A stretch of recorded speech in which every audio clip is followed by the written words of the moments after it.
Visarion by Gojimaru. Chapter 1. The Crimson Moon's Call. In the heart of the weeping forest of East Conravia, the rhythmic pulsing of energy against metal reverberated through the thick, oppressive stillness of the night.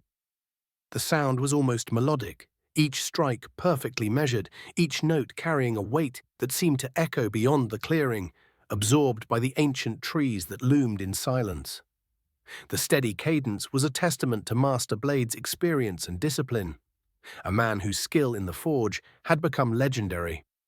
Once a wandering blacksmith, known for his mastery of metal and energy, Blade was now a man with a greater purpose, one that far surpassed the shaping of weapons. Tonight, his mind was heavy, split between the creation before him and the test that awaited his granddaughter, Erenyx.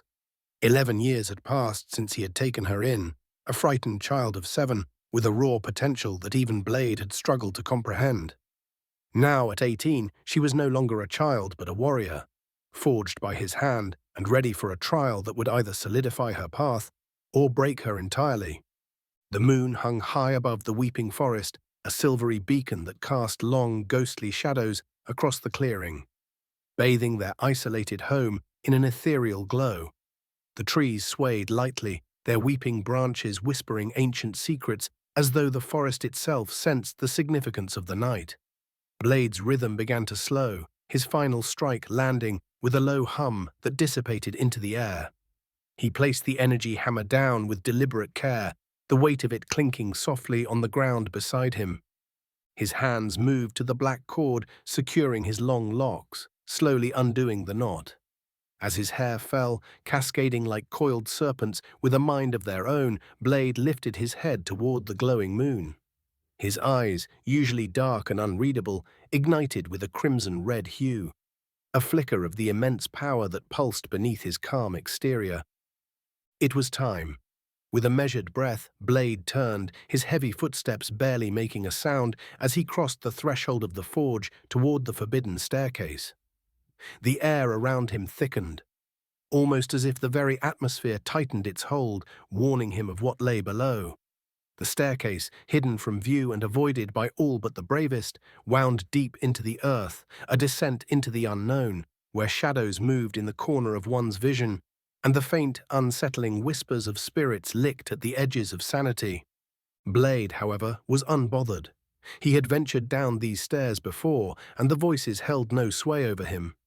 His resolve was iron. At the base of the staircase stood a door, worn by time and darkened by the energy that pulsed faintly from beyond it. Blade paused for a moment, his chest rising as he drew in the swirling essentia, the life force that permeated all things. With a slow, deliberate exhale, he pressed his palm against the door, releasing his essentia in a controlled burst. The door groaned, ancient hinges creaking as it swung open, releasing a pulse of raw energy that rippled through the house like a tidal wave. Upstairs, Erenyx felt the surge as it passed over her, like the sharp sting of cold water against her skin. Her breath hitched. She knew what it meant. Her grandfather had opened the basement. She stood, her heart thudding in her chest. The forbidden basement was not a place of idle curiosity, it was a vault of power, of danger, and her grandfather's most dangerous creations. Why had he opened it tonight? The room beyond the door was filled with relics, barrels of swords, spears and armor, each one a testament to Blade's unparalleled craftsmanship. But none of those items held his gaze. His eyes, burning with the red glow of his awakened power, were locked on a single object, a scythe mounted on the far wall. Its blade gleamed with a cold, unnatural light, and the energy it radiated hummed like a living thing. Blade reached out, his fingers curling around the handle of the weapon as if it were an extension of himself. The moment the scythe was in his grip, the air in the room seemed to thicken, as if the weapon itself drew the very life from its surroundings. He moved quickly now, his steps urgent but purposeful, as he climbed the stairs and emerged once again into the moonlight. Without hesitation, Blade made his way to the training ground behind their home, a place worn by years of combat and hard lessons. The earth here was scarred, evidence of the battles fought between them, both in training and in preparation for the true battle that loomed ever closer. Blade positioned himself at the center of the ground, the scythe resting at his side. He closed his eyes, drawing in the essentia around him, letting it flow through his body in a controlled, meditative state. The world seemed to still around him, the winds ceasing their dance, the cries of the weeping forest falling silent. He was a statue of calm in a storm of power, awaiting his granddaughter's arrival. Erenyx, meanwhile, had already sensed the shift. She moved with urgency, her large twin axes slung over her back as she rushed toward the training ground. Her pulse quickened with each step, her heart a mix of anticipation and dread. She had trained here since she could barely lift a blade, and now was the moment that would define her future. The weight of her axes felt reassuring, their familiar shape like an extension of her will. As she approached the clearing, she saw him, her grandfather, hovering above the ground in quiet meditation, the scythe glowing faintly beside him. Erenyx wasted no time. She called upon the essentia, her body reacting instinctively as shards of earth shot toward her axes, encasing them in jagged stone. The weight of the weapons shifted, becoming heavier, more dangerous. Her movements were fluid, a blur as she charged toward Blade, every muscle in her body coiled for the attack. But Blade was faster. In a flash, he placed the scythe down and vanished, his figure blurring as he dashed toward her with inhuman speed. His hand emerged from his sleeve, covered in a swirling mass of essentia that took the form of a blade. Erenyx barely had time to react before his strike hit her axes with a force that sent them spiraling from her grip. The shockwave of the blow sent her hurtling through the air, but she caught herself, the essentia wrapping around her body like a protective cocoon as she floated gently to the ground. Her eyes, now alight with determination, locked onto Blade. This was no ordinary training session. Clasping her hands together, she formed the hand sign that summoned Zeus, her thunderbird. The creature materialized with a crackling roar, electricity dancing across its massive wings as it surged toward Blade. But she wasn't finished. Channeling her essentia into her fists, Erenyx slammed her hand into the ground, creating an unstable terrain, the earth shifting and cracking beneath her as she charged forward, using the chaos to her advantage. The trial had begun, and she was not going to hold back. Chapter 2. I Am Worthy. Blade's gaze locked with Zeus, the thunderbird, a creature born of crackling essentia and raw lightning. The intensity of its energy rippled through the air, distorting it with heat and power. The storm of feathers and light bore down on him with terrifying speed, its piercing eyes reflecting his calm, unwavering stance. Zeus collided with Blade in an explosion of sound, crackle, lightning cascading from the bird's form as it enveloped him in a storm of electricity. His body shuddered under the immense power, the force stunning him for a brief second. But Erenyx had been waiting for this moment. She followed behind Zeus, her movements fluid, almost predatory. Using the jagged pieces of shattered earth as stepping stones, she launched herself forward, her body moving with precision honed by years of rigorous training. With a burst of essentia coursing through her limbs, she landed a devastating punch to Blade's chest, her knuckles connecting with a solid thud. Spinning gracefully, she followed up with a swift kick that whipped through the air, followed by a perfectly executed palm strike aimed at his midsection. For a heartbeat, it seemed like the tide had turned in her favor. But that was when overconfidence slipped in. Her next strike, though powerful, was telegraphed. With a single fluid movement, Blade countered, effortlessly diverting her momentum. His eyes narrowed, glowing crimson with essentia. He raised his hand, and with a simple gesture, the world around Erenyx shifted. The very air seemed to thicken and compress, locking her in place as if invisible chains had wrapped around her body. Nihil, Blade's voice cut through the night, deep and commanding. The word itself seemed to carry weight, pressing down on Erenyx's spirit as much as her body. The ground beneath her buckled, and she was driven to her knees, gasping for breath under the overwhelming force. Blade, his voice now more pointed, spoke again, his words filled with the calm but sharp reprimand of a seasoned warrior. "You got cocky, child."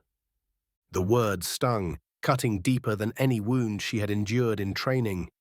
Erenyx clenched her fists, refusing to let the weight of his words break her resolve. She had come too far, fought too hard to let this trial slip through her fingers. Her essentia surged within her, a defiant roar as she fought against the invisible pressure. She would not be defeated so easily. Thud! Blade's boot connected with her midsection, sending her sprawling across the ground. The breath left her lungs in a rush, pain exploding through her ribs, yet before she could even register the pain, her body reacted. In a heartbeat, she rolled to her feet, ignoring the throb in her chest. Her eyes burned with determination as she clasped her hands together, forming a new hand sign. She focused her energy and roared, "Strike, Shiki!" From the shadows, a massive serpent head materialized. Its scales shimmered with ethereal energy, its fangs bared as it lunged forward, jaws wide. The snake, a manifestation of her power, was swift, its strike deadly. But Blade barely blinked. With a single exhale, he released a pulse of essentia so powerful that it formed a protective shield around him, the energy shimmering like a translucent barrier. The snake's maw slammed into the shield, its force dissipating on impact, and with a soft hiss, the creature was banished back to Erenyx's inner realm. Erenyx bit her lip in frustration, but her resolve only hardened. She was not finished. Charging once more, she dove toward one of her fallen axes, her fingers wrapping around its handle as she imbued it with essentia. The blade hummed with energy as she swung it in a powerful downward arc, aiming to break through Blade's defenses. But Blade was already moving. With an almost effortless motion, he diverted the axe's path, his hand guiding the blade to the side, where it crashed into the ground, sending a spray of dirt and stone into the air.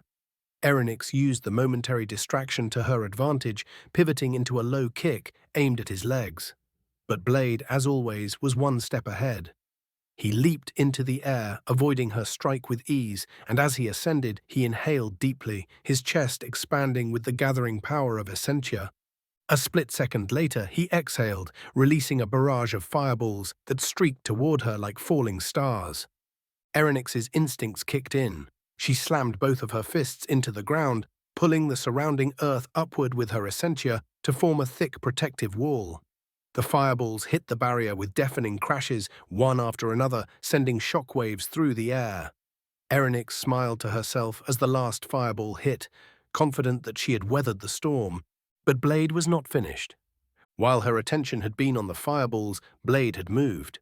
In a blur of speed, he appeared beside her, moving faster than her eyes could track. His leg swung around, and before she could react, his kick connected with her side. She was sent crashing through her own earth wall, the force of the impact leaving her winded. Yet even as she tumbled, she saw her other axe lying nearby. Without missing a beat, she grabbed it, pulling essentia into the blade as she rose to her feet, her eyes blazing with renewed determination. Fall! Blade's voice echoed in the air, and with it came an irresistible force. Erenyx's body froze, her muscles locking in place as the weight of his command bore down on her. She collapsed to the ground, unable to move, her chest heaving as she fought against the invisible shackles. Blade stood over her, his voice calm, but carrying the authority of one who had mastered power far beyond her reach. "That is enough, my child. You have proven yourself sufficient." The force holding her in place dissipated, and Erenyx staggered to her feet, confusion swirling in her mind. "Sufficient?" she echoed, her voice tinged with disbelief. Blade's eyes drifted to the glowing scythe he had laid beside him earlier, its blade pulsing faintly in the moonlight. He reached out, and the weapon flew into his grasp with a whisper of energy. "This is a weapon greater than any I have ever lent you," he said, his voice solemn. "But you must prove to be more than sufficient to wield it. You must be worthy." Arinex steadied her breath, her mind racing. "And how do I prove that?" she asked earnestly. Blade smiled faintly, a rare expression from the stoic blacksmith. "Venture out into the world. Only return to me when you feel worthy to wield such a weapon." Arinex's face shifted, her confidence faltering for a moment. "But how will I know when I'm ready?" Blade chuckled, a sound like gravel rolling down a mountainside. "If you don't know, child, I'll let you know." He patted her shoulder gently. Leave when you feel ready. There's no rush. Erenyx smiled, her doubts replaced by determination. She reached up, untying the cord that held her platinum-silver locks in place, letting them fall loose to her waist. First thing tomorrow? Chapter 3. Watched. What the hell is that? Erenyx muttered under her breath, her voice tinged with both confusion and disgust. Her eyes narrowed as she stared down the grotesque, white, humanoid figure standing before her. Its body was hunched, its limbs twitching erratically. The creature's form appeared unstable, pulsating with strange energy, as though it was struggling to maintain its shape. Its serpentine-like posture made its movements unpredictable, each pulse causing its body to spasm violently. Suddenly, it lunged toward her, its elongated hand stretching out, fingers writhing as though they intended to latch onto her.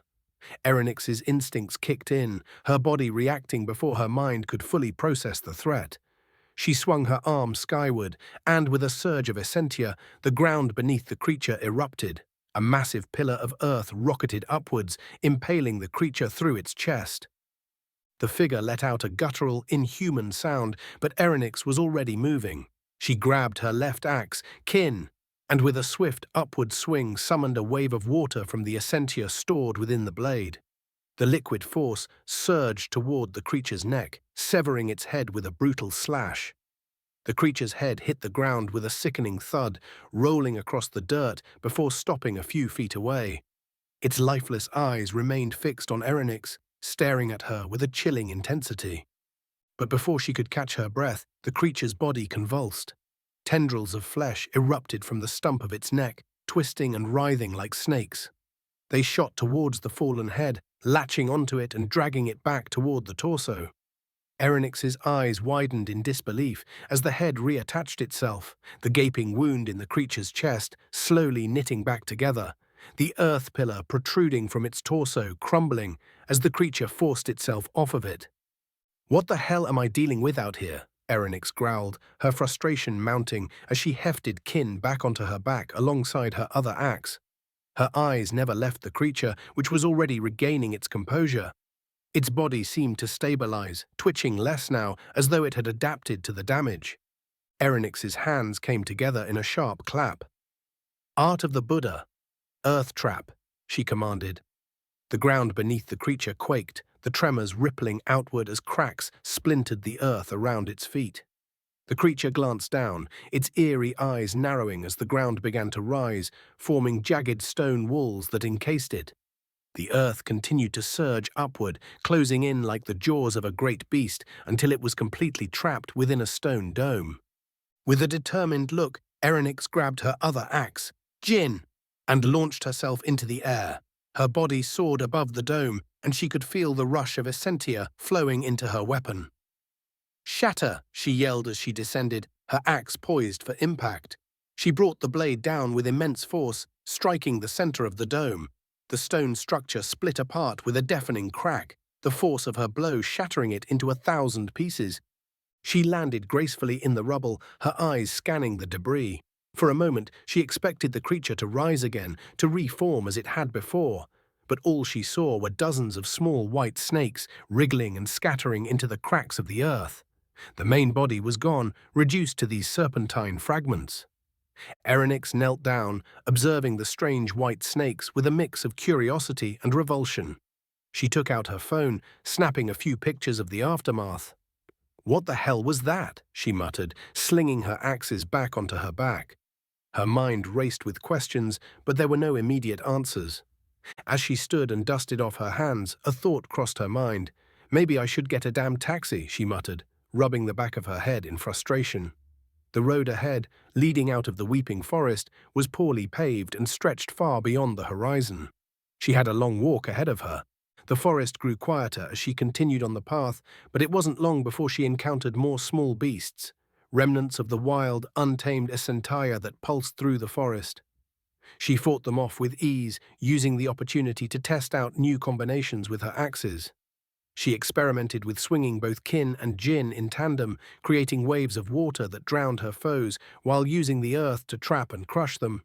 With each battle, her confidence grew, though her thoughts occasionally drifted back to Blade. She stopped walking for a moment, grabbing her phone again and typing a quick message to her grandfather. Maybe I should ask Grandpa to send me some money. I kind of left without bringing any, she mused to herself, a sheepish grin crossing her face as she pressed send. Ahead, the city of Aristal finally came into view. Tall buildings pierced the sky, their glass facades gleaming in the midday sun.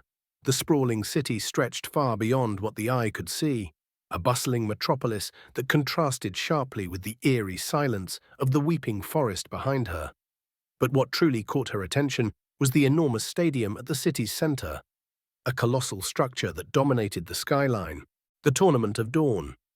It was an event that drew fighters from across the world, warriors seeking to prove their strength, to test their mettle against the greatest combatants alive. Some came for glory, others for the sheer thrill of battle. Erenyx had been dreaming of this moment for years, and now, at long last, she was old enough to participate. This year's qualifier was called the Best Hunt, though the details of the trial remained shrouded in mystery. All she knew was that failure to complete it meant no chance to fight in the tournament. She tightened her grip on her axes as she approached the city, her heart pounding with anticipation. The path to proving her worth was just beginning, and with each step, she felt the weight of her grandfather's words. She couldn't disappoint him. She wouldn't. Tomorrow her real test would begin. Chapter 4: Order of the Sun. Deep within the clan of Ra's fortress, voices bounced off the grand stone walls, filled with tension and desperation. The fortress, bathed in the golden glow of the setting sun, seemed to tremble under the weight of the clan's growing unease. A search was underway, frantic and thorough, for the one person who should have been easy to find, the heir to the clan's leadership, who had disappeared without a trace. This heir, flamboyant and brash, was the future of the clan of Ra, and his absence had thrown the entire order into chaos. In the heart of the fortress, atop a grand throne of marble and gold, sat Betrayal, the current head of the clan of Ra and the frightening leader of the Order of the Sun. His piercing eyes swept across his advisors, who knelt before him, trembling with fear. Power radiated from Betrayal, an aura of authority so intense that it seemed to crush the air around him. One of the advisors, drenched in sweat, finally broke the silence. "Sir, we are trying our hardest, but we just can't find him." His voice was shaky, laced with desperation. Every word seemed to betray his fear of the man before him. Betrayal sighed heavily, his hand propped against his face in a gesture of boredom and frustration. "You can't find one useless boy? How useless can you be?" His voice dripped with disdain. His sharp golden eyes narrowed, and the room seemed to darken under the weight of his anger.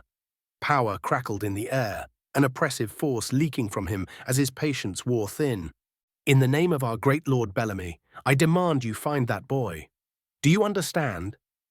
His voice grew harder, carrying the weight of an unspoken threat. The men knelt lower, nodding vigorously before scrambling to their feet and rushing out of the room, anxiety pouring off them in waves. Betrayal remained still on his throne, the silence that followed only amplifying his growing irritation. He exhaled slowly, muttering to himself, "Just where did that brat go?" Meanwhile, miles away on a lone road winding toward Aristal, the roar of an engine echoed through the empty wilderness. A motorcycle came to a screeching halt, the tires kicking up dust as it slid smoothly to a stop. The rider, a tall figure about 6'1", dismounted with an air of confidence. His sharp features were illuminated by the fading light of dusk, and on the upper left corner of his forehead, an 8-pointed star gleamed faintly in the dimming light. "Show thyself, foul creature," the man called out, his voice calm yet commanding, as if already bored by what he knew was lurking nearby. At first glance, he appeared to be talking to thin air, but his sharp eyes were fixed on the shadows just beyond the road. "I won't break a sweat with the likes of you, troll." As the last word left his lips, the air around him seemed to shift. A grotesque creature, which had been perfectly camouflaged against the surrounding trees, began to emerge from its hiding place. The troll, towering and monstrous, revealed its hideous form. Its skin was a mottled grey, wrinkled and sagging, and its long, gangly arms hung down past its knees. Its black, soulless eyes gleamed with malice, and its decayed yellow teeth jutted out from its gaping mouth as it let out a deafening roar. The very trees around them trembled from the force of its voice. The man didn't flinch. He turned his back on the creature for a moment, raising his hand toward his motorcycle. In a flash, flames engulfed the bike and it vanished into thin air. Wouldn't want it to get destroyed. That wouldn't be so fun, he mused, his tone dripping with casual arrogance. He turned back to face the troll, his demeanor now serious. His fist clenched, essentia crackling around him in a faint aura. The troll, sensing its prey's confidence, let out another enraged roar and charged forward.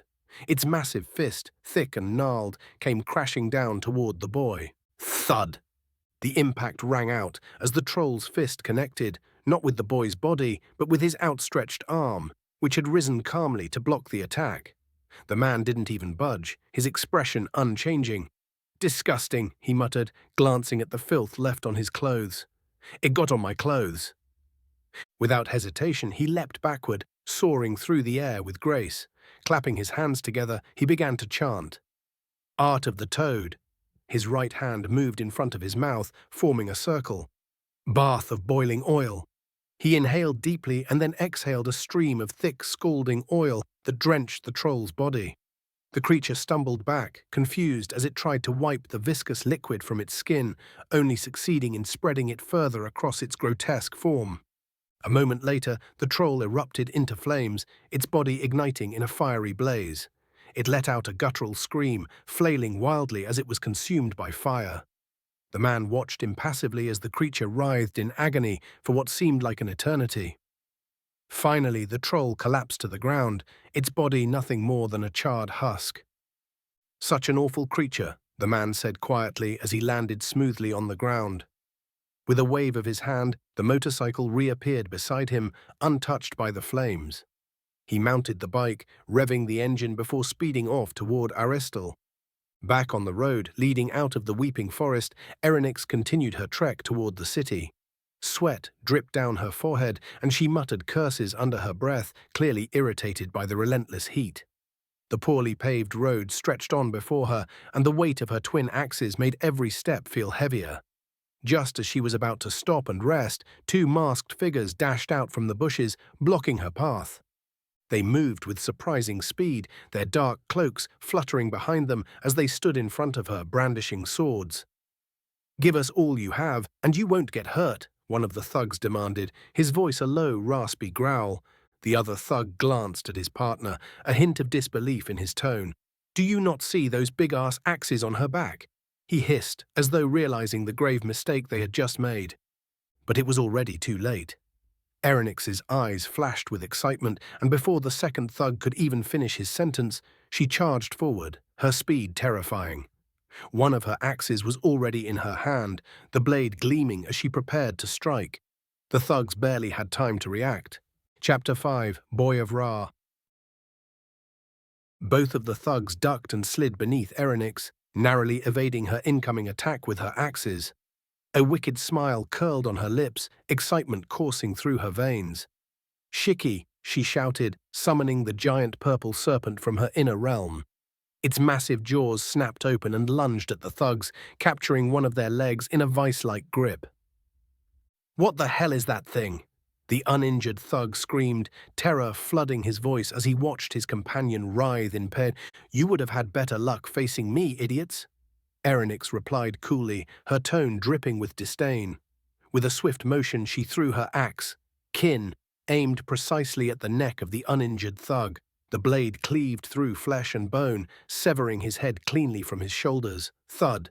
The head hit the ground, rolling away, eyes wide in shock as they stared blankly at the sky. "Please, it was a mistake. Spare me," the remaining thug begged, desperation etched into his features. "You're damn right it was a mistake," Erenyx retorted, turning away with an air of finality. Shiki, obeying her command, rose from the ground, its beautiful purple scales glistening in the sunlight. With a swift movement, it swallowed the pleading thug whole, his cries muffled as the serpent consumed him. "Maybe I should use Shiki more often," Erenyx mused to herself, a sense of satisfaction washing over her, as she secured her axes back on her back. She continued her journey toward Aristal, the bustling city, drawing closer with each step. The enticing sense of food wafted through the air, mingling with the vibrant energy of the city. Erenyx's body buzzed with excitement at the prospect of the challenges that awaited her. She could feel the anticipation building within her. She yearned to meet opponents who could truly test her skills. As she approached Aristal, its bright, powerful skyline came into view. The city stood resilient amidst the surrounding wilderness, its towering buildings a testament to human ingenuity and determination. "Damn, I really thought I'd be more nervous when I arrived," she mused, reflecting on her 2-day journey filled with minor battles against beasts and her encounter with the thugs. Each confrontation had sharpened her skills with her axes, bolstering her confidence for the upcoming tournament. Upon entering the city, Erenyx was greeted by a myriad of posters advertising the impending beast hunt. She paused to examine one, carefully selecting it and tucking it into her satchel. With the event set to begin in 2 days, she had ample time to prepare, but first her stomach growled, reminding her of her need to eat. She ventured through the lively streets, searching for a place to satisfy her hunger. Her quest for food led her to a modest eatery named Ghee Eats. The delicious aroma wafting from the establishment promised a satisfying meal. As she stepped inside, the enticing scent enveloped her, heightening her anticipation. After finding a seat, she eagerly glanced through the menu, ready to place her order. Before she could signal a server, a loud, brash voice interrupted her reverie. "Hey there, little lady." A brute of a man, clearly intoxicated, loomed over her table.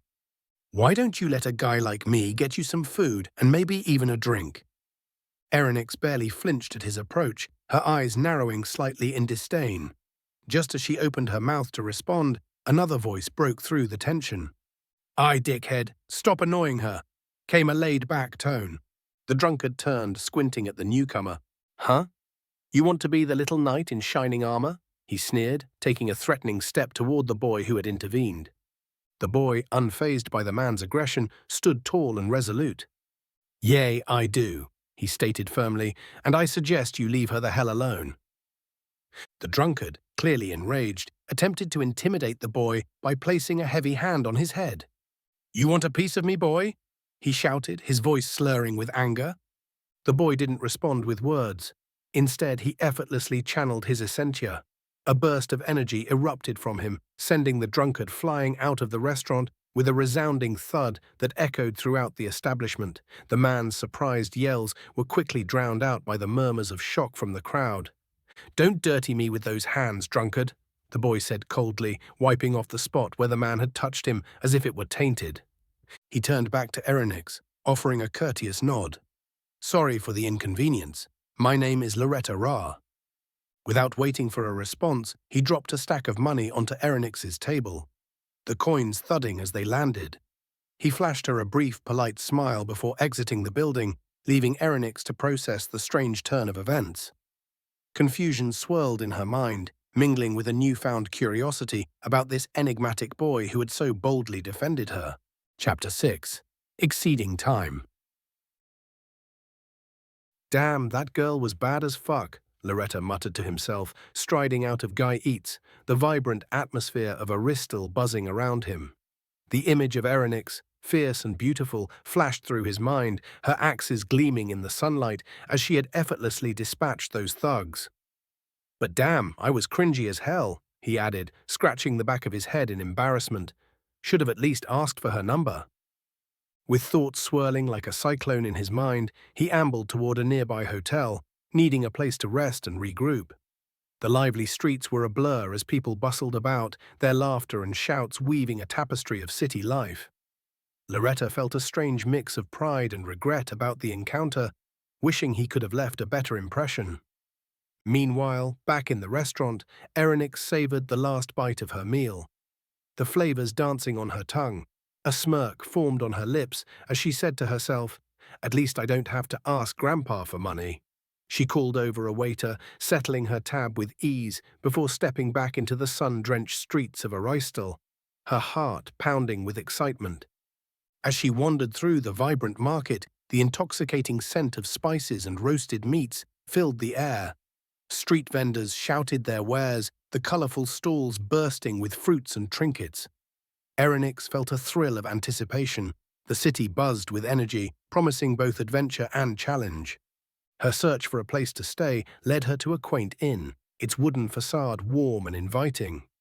After a brief negotiation, she paid for a room and breakfast for 2 days and 1 night. Exhausted from her travels and the earlier adrenaline rush, she entered her room, which was modest but cozy, with a soft bed and a window that overlooked the bustling street below. She sank onto the bed, her body sinking into the comfort, and slipped into a meditative position. As she gathered essentia, a silver-flowing aura surrounded her, rippling with her focus. The energy surged around her, spiking and fluctuating as her mind wrestled with unease. Loretta Ra. Why does that name sound so familiar? She muttered, exhaling deeply to clear her thoughts, trying to untangle the threads of memory that danced just out of reach. After a moment, she opened her eyes, a fire igniting within her. I shouldn't spend my time meditating. Maybe I should go fetch a bounty. Her decision made, Erenyx grabbed her phone, her fingers flying over the screen as she searched for the nearest bounty office. Oh, this city is full of bounty houses, she mused, her heart racing at the prospect of a new challenge. Upon arriving at the bounty house, the air was thick with tension and excitement, and the scent of sweat and anticipation filled her lungs. She wasted no time asking about high-paying bounties, her voice steady and confident. The attendant, a weary-looking woman with tired eyes, leaned closer. There's an Eon Veil Hunter with a bounty exceeding 50,000 krill. They say he's incredibly dangerous. Erenyx's interest piqued. Anything special about him? She pressed, her curiosity growing. The attendant shook her head, her expression somber. We don't have much information on him. Every essential who has taken on the mission to kill him hasn't made it back. A predatory smile spread across Erenyx's face, thrill coursing through her veins at the challenge presented before her. I'll take the mission, she exclaimed, her eyes wide with enthusiasm, radiating an almost celestial glow. The attendant hesitated, concern etched on her features. Are you sure? More than sure, Erenyx declared, practically vibrating with excitement. She quickly provided her banking information and dashed out of the building, ready to face whatever lay ahead. As she sprinted toward the last known location of the Eon Veil Hunter, essentia surged through her, invigorating her limbs. Erenyx propelled herself into the air, forming the hand sign to summon Zeus, her formidable Thunderbird companion. A crackle of electricity resonated as Zeus materialized with a fierce roar, his feathers shimmering in the sunlight.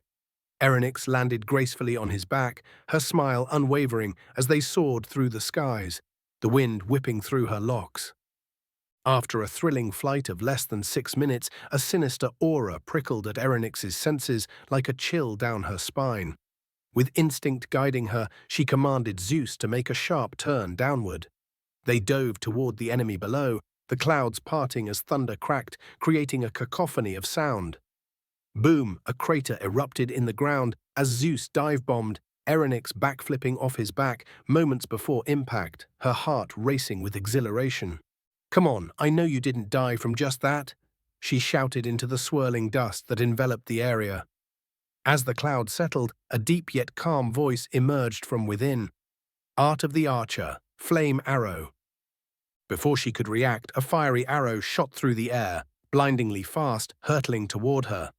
Erenyx's reflexes kicked in, and she barely dodged the projectile, the heat singeing her hair as it whizzed by. Who are you? The man called out, his voice steady as he assessed her. Telling my name to someone who is about to die is useless, Erenyx spat back. Adrenaline surging through her as she reached for her axe, Jin, readying herself for battle. The man sighed at her brashness, his demeanor unfazed. My name is Loretta Ra. You will regret facing me, child. Erenyx's heart raced. She had heard tales of Loretta Ra, the last descendant of the Ra bloodline, to awaken their Eon Veil. This was no ordinary opponent, and she realized her bravado could cost her dearly. Yet determination hardened her resolve. She accelerated in her descent, spinning as she swung Gin toward Xaviel's neck. but he evaded it effortlessly, his movements fluid and practiced. As she stumbled back from her missed attack, he retaliated with a swift punch to her gut, the impact knocking the wind out of her. Erenyx gasped for air, her instincts screaming at her to stay focused. Xavil locked eyes with her, his gaze fierce. Art of the Destroyer, Fireball. A massive fireball erupted from his mouth, engulfing Erenyx in searing flames. As the flames dissipated, Xavil's eyes widened in shock. There, standing unscathed, was Shiki, her majestic serpent companion, coiling protectively around her. The flames flickered off Shiki's iridescent scales, illuminating the scene with a surreal glow. "I won't go down that easily," Erenyx screamed, her eyes glowing a blood red, resembling a blood moon as she drew strength from the fiery essence surrounding her.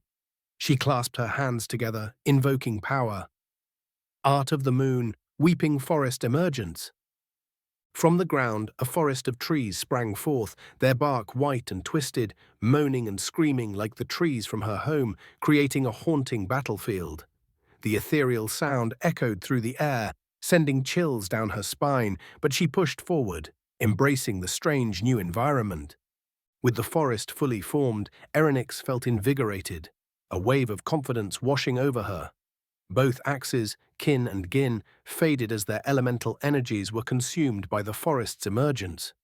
She formed the hand signs once more, summoning Zeus again, both of them dashing effortlessly through the trees, this new terrain their preferred fighting arena. Xavil's eyes darted around, scanning the forest with urgency, his brow furrowing as he adjusted to the transformed landscape. Suddenly, Erenyx launched an uppercut from below, catching him off guard and sending him spiraling into the sky. His body crashed against Zeus's wing, electricity coursing through him, igniting pain throughout his body. Erenyx could feel the thrill of the battle coursing through her veins. "We can't lose like this, Zeus," she shouted, adrenaline surging as she felt the strain of energy spent creating the forest. Determined to seize the moment, she leapt off the tree, grappling Xavil by his midsection. "Art of the Fighter, Liger Bomb," she screamed, driving him down onto the ground with tremendous force, triggering a massive explosion that echoed through the forest. The ground trembled beneath them as dust and debris filled the air, a shockwave reverberating through the trees. Erenyx felt a rush of exhilaration mixed with fear. She knew this was just the beginning and the true fight was yet to come. Chapter 7. Rakalor. Erenyx stood on the branch of the weeping tree, her body still trembling from the immense drain of Essentia, watching the dust settle below. Her heartbeat echoed in her ears, the adrenaline rush still coursing through her veins. Come on, just die," she muttered under her breath, the mantra repeating in her mind. She desperately hoped the fight was over, but deep down she knew better. Legends didn't die so easily, especially not Loretta Ra, a figure who had lived for over 150 years, wielding the Eon Veil Rakalor. This was no ordinary fight. Determined to finish things, Erenyx clapped her hands together, feeling the surge of power as Essentia coursed through her body. Her locks floated in the air, charged with energy, moving as if alive. "Art of the Buddha," she began, the ground beneath her trembling with the build-up of power. The air around her crackled with intensity as she summoned enormous masses of stone in the shape of fists that hovered menacingly above her. "Hyakuten Shogeki!" she screamed, her voice strained from the effort. 100 giant stone fists formed in mid-air, ready to unleash a final devastating blow. From the dust cloud, Xavil's voice echoed with fury. "Now you've angered me, girl. You will regret that decision in hell." The dust around him started to swirl ominously, but Erenyx had no intention of waiting.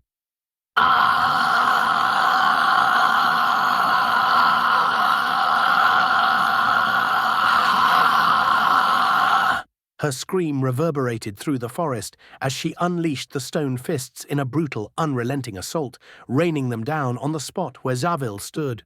For nearly a full minute, the fists pounded the earth with explosive force, flattening the entire weeping forest in the process. The earth-shattering impacts left nothing but a flattened battlefield. Panting heavily, her body barely holding together, Erenyx stumbled back onto the ground. Her chest heaved with every breath, and her vision blurred momentarily from the exertion.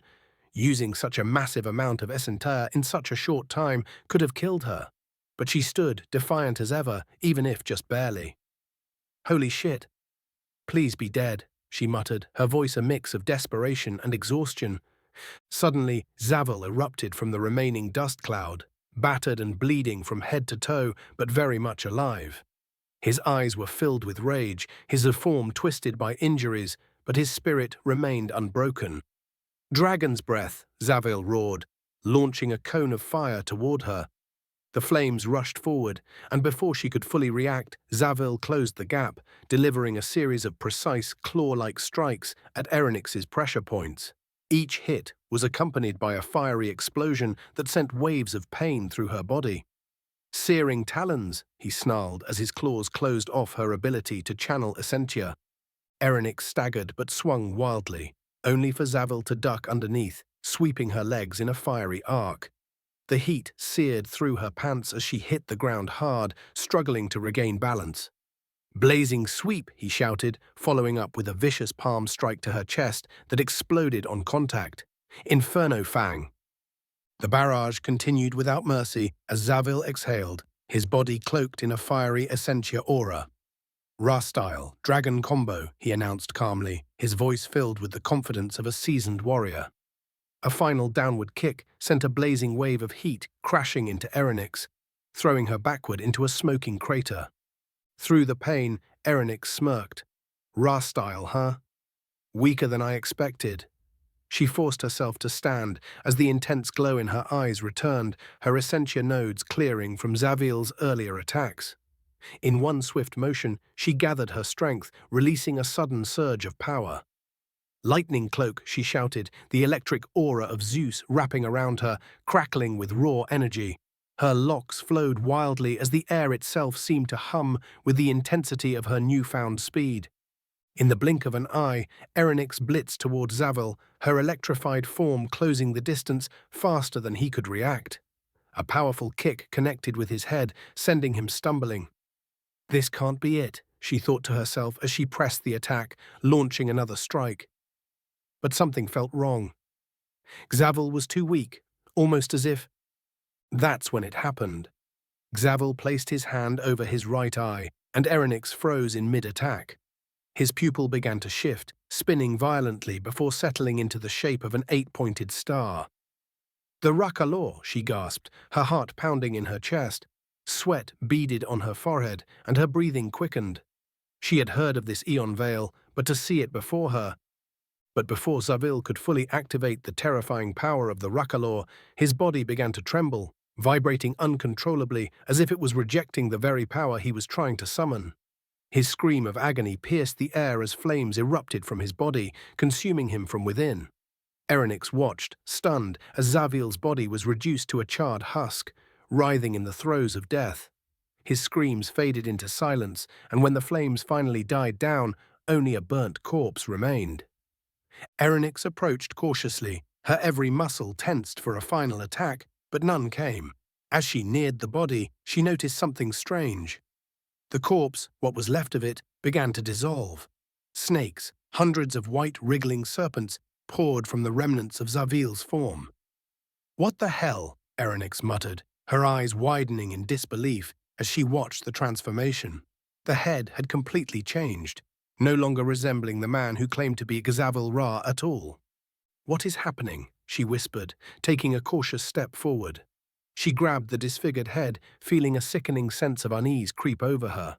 Without another word, she summoned Zeus once more and took off, heading straight for the bounty office. Upon arriving, the attendant gasped at her entrance, unable to believe she had returned alive.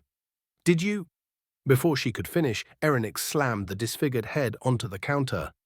"Just send me my money," Erenyx said coldly, walking out of the office without another word. Back in her room at the inn, Erenyx lay on her bed, staring blankly at the ceiling. Her mind raced. What the fuck was that thing? First the white serpent-like creature in the weeping forest, and now this fake Zavel Ra. Something wasn't adding up. What the hell is imitating these people? She wondered aloud, gripping her axes tightly. Something far darker was lurking in the shadows, and whatever it was only just beginning. Chapter 8. Start the Hunt. The last day passed in deep meditation, with Erenyx drawing essentia continuously, her power swelling with each passing moment. As she finally opened her eyes, a radiant glow danced within her grey irises, reflecting a moonlit determination that filled her with resolve. She readied herself for the beast hunt, feeling more prepared than ever. "Ain't shit stopping me from making this," she declared to herself, brimming with confidence. Today was the day of the hunt, though she had yet to uncover the full extent of what lay ahead, aside from the obvious task of hunting down formidable beasts. As she stepped into the bustling town centre, Arinex was taken aback by the throngs of essentials gathered, all buzzing with excitement and anticipation for a chance to participate in the illustrious Tournament of Dawn. Conversations swirled around her like a lively tapestry, but the chatter quieted when a powerful-looking young man approached. He appeared familiar, yet his name eluded her grasp. His shoulder-length twisted locks cascaded with an effortless grace as he closed the distance, drawing Erenyx's attention to the two shackles adorning his right arm, one clasped just above his wrist, the other higher on his forearm, connected by a chain that hinted at a history of struggle. "Ra, didn't think I would see you here again. My name is Erenyx. It's nice to finally introduce myself," she said, offering a polite smile, thankful that she could at least recall his last name before he could speak. "Your name is quite pretty, but you can just call me Loretta." "No need for formalities," he replied, his tone confident yet warm, a relaxed smile gracing his features. Before their conversation could deepen, an immense aura washed over the crowd, a wave of power so potent that it threatened to bring everyone to their knees. Eyes turned toward the source, an imposing figure, a man with medium-length grey hair tied in a ponytail, his skin pale yet radiant and his well-built frame suggesting a life of discipline and strength. Despite his seemingly advanced age, his presence commanded attention and respect, drawing the crowd into a reverent hush. "Ahem, excuse me, essentials." His voice boomed through the city, powerful enough to echo for miles. Erenyx's eyes widened, the force of his presence reminding Loretta of his own father. "How strong do you think he is?" Erenyx whispered to Loretta, her expression reflecting childlike curiosity. "Definitely as strong as one of the 4 major clan leaders," Loretta replied, casually shrugging his shoulders. "Really?" Erenyx gasped, eyes sparkling with intrigue. "Yeah, and honestly, he looks quite familiar." But before they could delve deeper into speculation, the man continued, his authoritative tone cutting through the air. "I am Aghil Saito, former military leader. This year's beast hunt will be different. You will need to form groups of 4 and retrieve the core of a 5-star beast." Gasps rippled through the crowd at the mention of 5-star beasts, legendary creatures capable of decimating entire amateur night squads, a feat far beyond the abilities of most of the essentials present. "If you know you cannot complete such a task, I advise you never return to another beast hunt," Commander Saito warned, his serious tone cutting through the buzz of excitement like a knife. Many essentials turned and left the town square, disheartened by the challenge. Yet a determined core remained, including Erenyx and Loretta, their resolve unshaken. Erenyx glanced around, her mind racing with possibilities. She needed a team, and fast. Loretta turned to her, the urgency clear in his voice.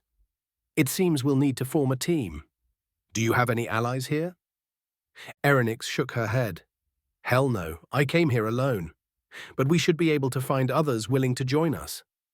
"Agreed," Loretta replied, and they set off in search of teammates. As they scanned the crowd, a pair of essentials approached, a tall woman exuding an air of calm confidence, alongside a young man with pale, scaly skin and a mischievous grin. "We couldn't help but overhear," the woman said, her voice smooth as silk. "We're looking for a team as well. My name is Nala, and this is Kaku Ru." "I'm Erenyx, and this is Loretta," Erenyx introduced, a spark of hope igniting within her. "We're in need of allies for the hunt."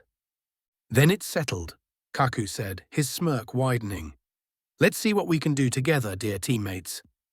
"Ah, it seems you all have found team members," Aghil remarked playfully from a distance. For those of you remaining, you may set off whenever you see fit. You have 3 days to return to me here with a core. Good luck." With that, many teams dashed toward the outskirts of Aristal, while others hurried to shops for supplies or better weapons. Erenyx, Nala, Kaku, and Loretta opted for a more measured approach, walking calmly through the streets.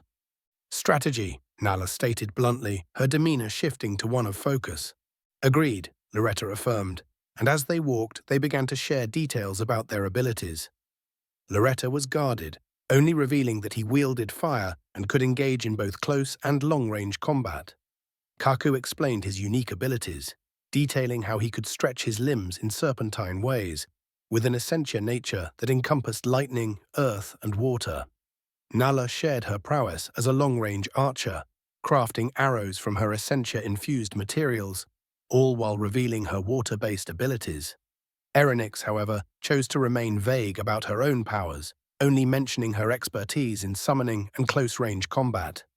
The group decided that Nala and Kaku would provide support from the back, while Arinex and Loretta took point in front.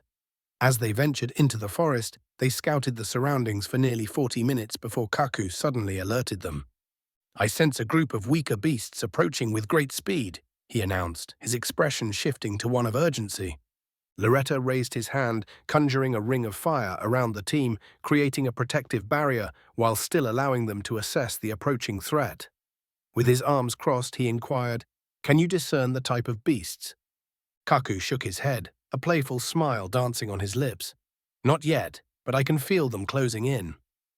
Before Loretta could express his frustration at Kaku's vagueness, a spider-like beast suddenly charged toward them, leaping over the ring of fire with a menacing shriek. Erenyx didn't hesitate. With a swift kick, she intercepted the beast mid-air, shattering it into a cascade of limbs and ichor before it even touched the ground. "Nice one," Kaku exclaimed, his mischievous grin growing wider as the rest of the group settled into battle-ready positions, adrenaline coursing through their veins. The remaining beasts, emboldened by the scent of battle, advanced towards them, ready to test the mettle of this new team. Chapter 9: Enemy of the Order. The battle erupted in an instant. Erenyx vaulted over the ring of fire, her body propelled like a missile towards two charging beasts. Her foot connected with the first creature's skull in a bone-crushing kick, sending a spray of dust and rock into the air. The force was so powerful it dislodged a shard of earth, which pierced the second beast she had missed, pinning it to the ground. Loretta followed, his movements fluid and graceful, almost like a dance. With a clap of his hands, flames roared to life, wreathing his fists as he surged forward. His strikes were precise and deliberate, his fire trailing in elegant arcs as he smashed through the small beasts with ease, each blow leaving nothing but scorched remains. The intense heat he generated made the air around him shimmer, creating an otherworldly atmosphere as he tore through their enemies. Kaku, with his sharp eyes, spotted beasts trying to flank them.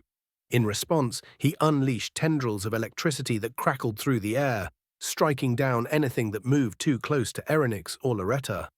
His attacks were swift, sparking across the battlefield like lightning bolts. Meanwhile, Nal, calm and collected, let loose a volley of essentia arrows from her conjured bow. Each arrow whistled through the air with deadly precision, intercepting the beasts Kaku had missed, turning their stealthy ambush into a futile effort. The team's formation was perfect.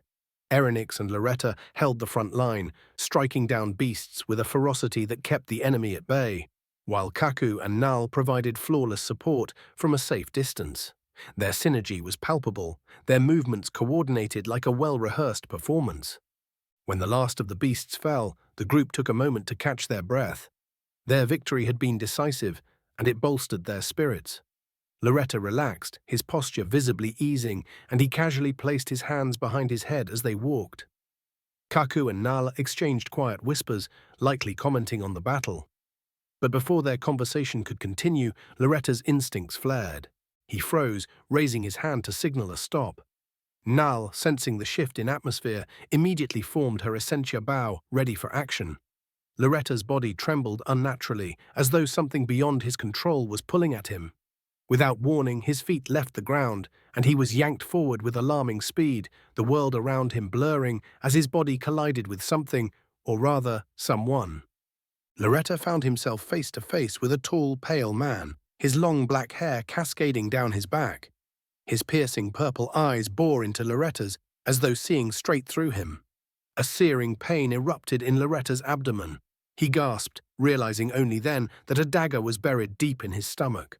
The hot, agonizing sensation intensified with every passing second, and blood dripped from his lips as he stared helplessly into the man's eyes.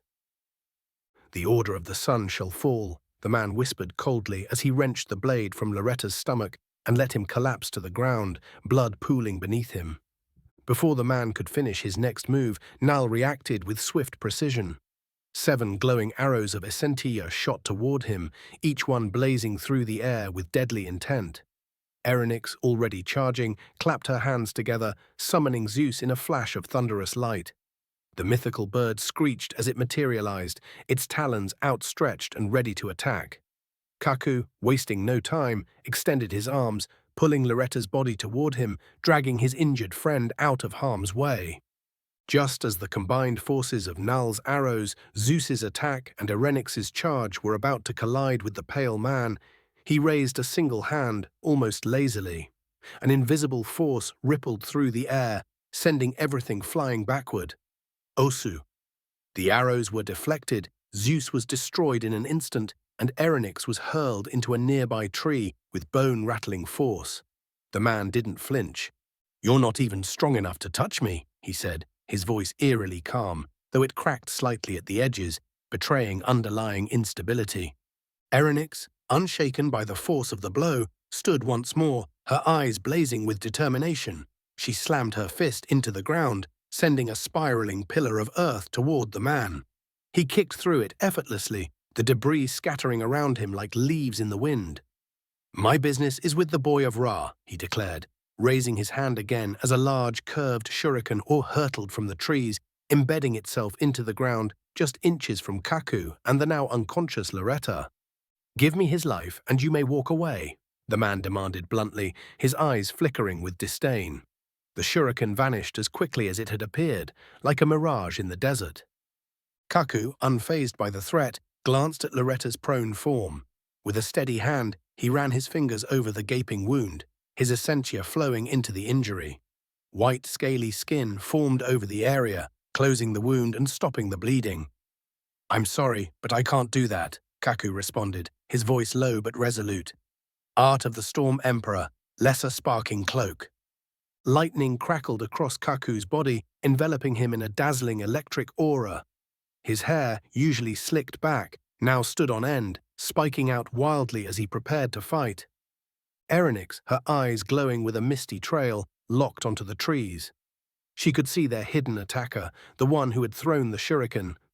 "Get down here, coward," she snarled, her voice cold and unwavering. "What's the matter? Scared?" Kaku carefully set Loretta down by a tree, giving him time to recover as he crouched low, his arms hanging loosely at his sides. His body swayed rhythmically, almost like a serpent in the wind. Nala's face hardened as her essentia bow grew in size, its jagged form glowing with immense power. Her usual calm demeanor was replaced by a fierce determination. "I suppose you can all die here," the pale man said softly, forming 6 rods of pure essentia and launching them at Kaku. But before they could reach him, Nal's jagged arrows shot forward, intercepting the rods in mid-air and knocking them off course. Kaku moved gracefully, his path twisting and turning like a snake in water. "Art of the wicked, Sene Jashin," Kaku whispered, his arms transforming into thousands of white snakes that surged toward the man, binding him in place. With a flick of his wrist, Kaku slipped under the man's legs and appeared behind him, locking him in a serpent's grip. The pale man cursed under his breath, struggling against the bindings.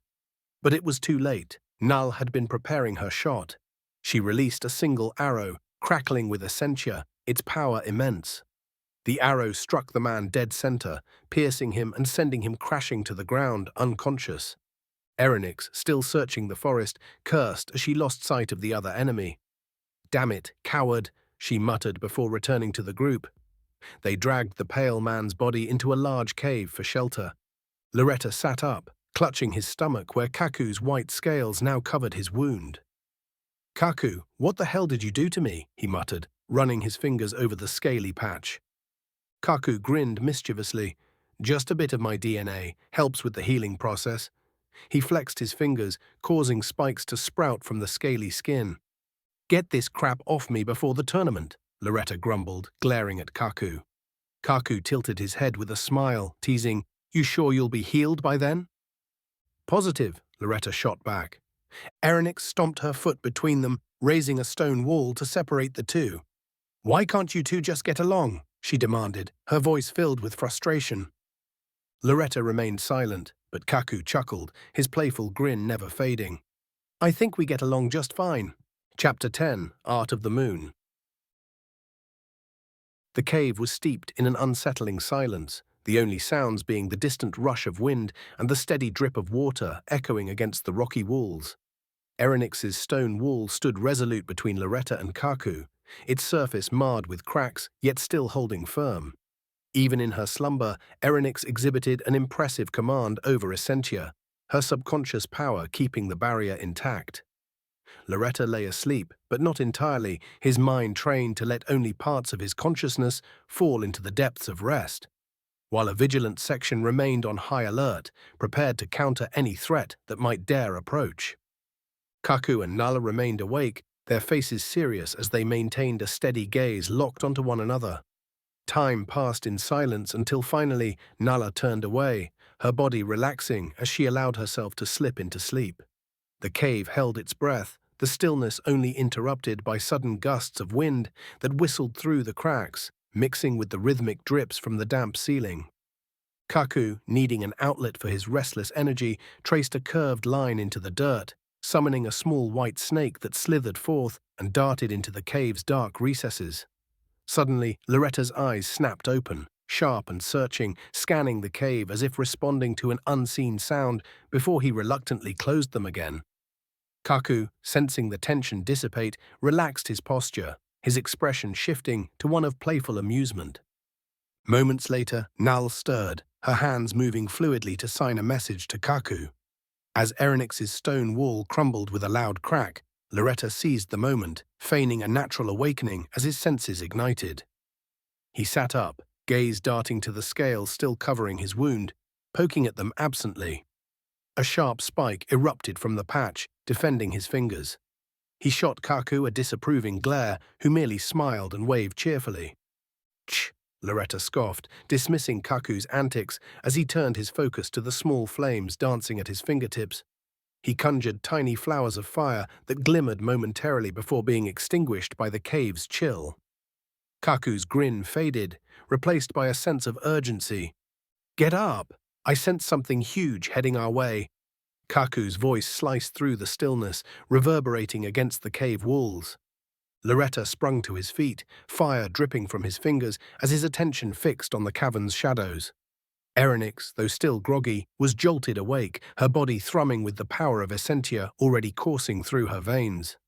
From the depths of the cave, ominous footsteps echoed, heavy and relentless, each step laced with a menacing power.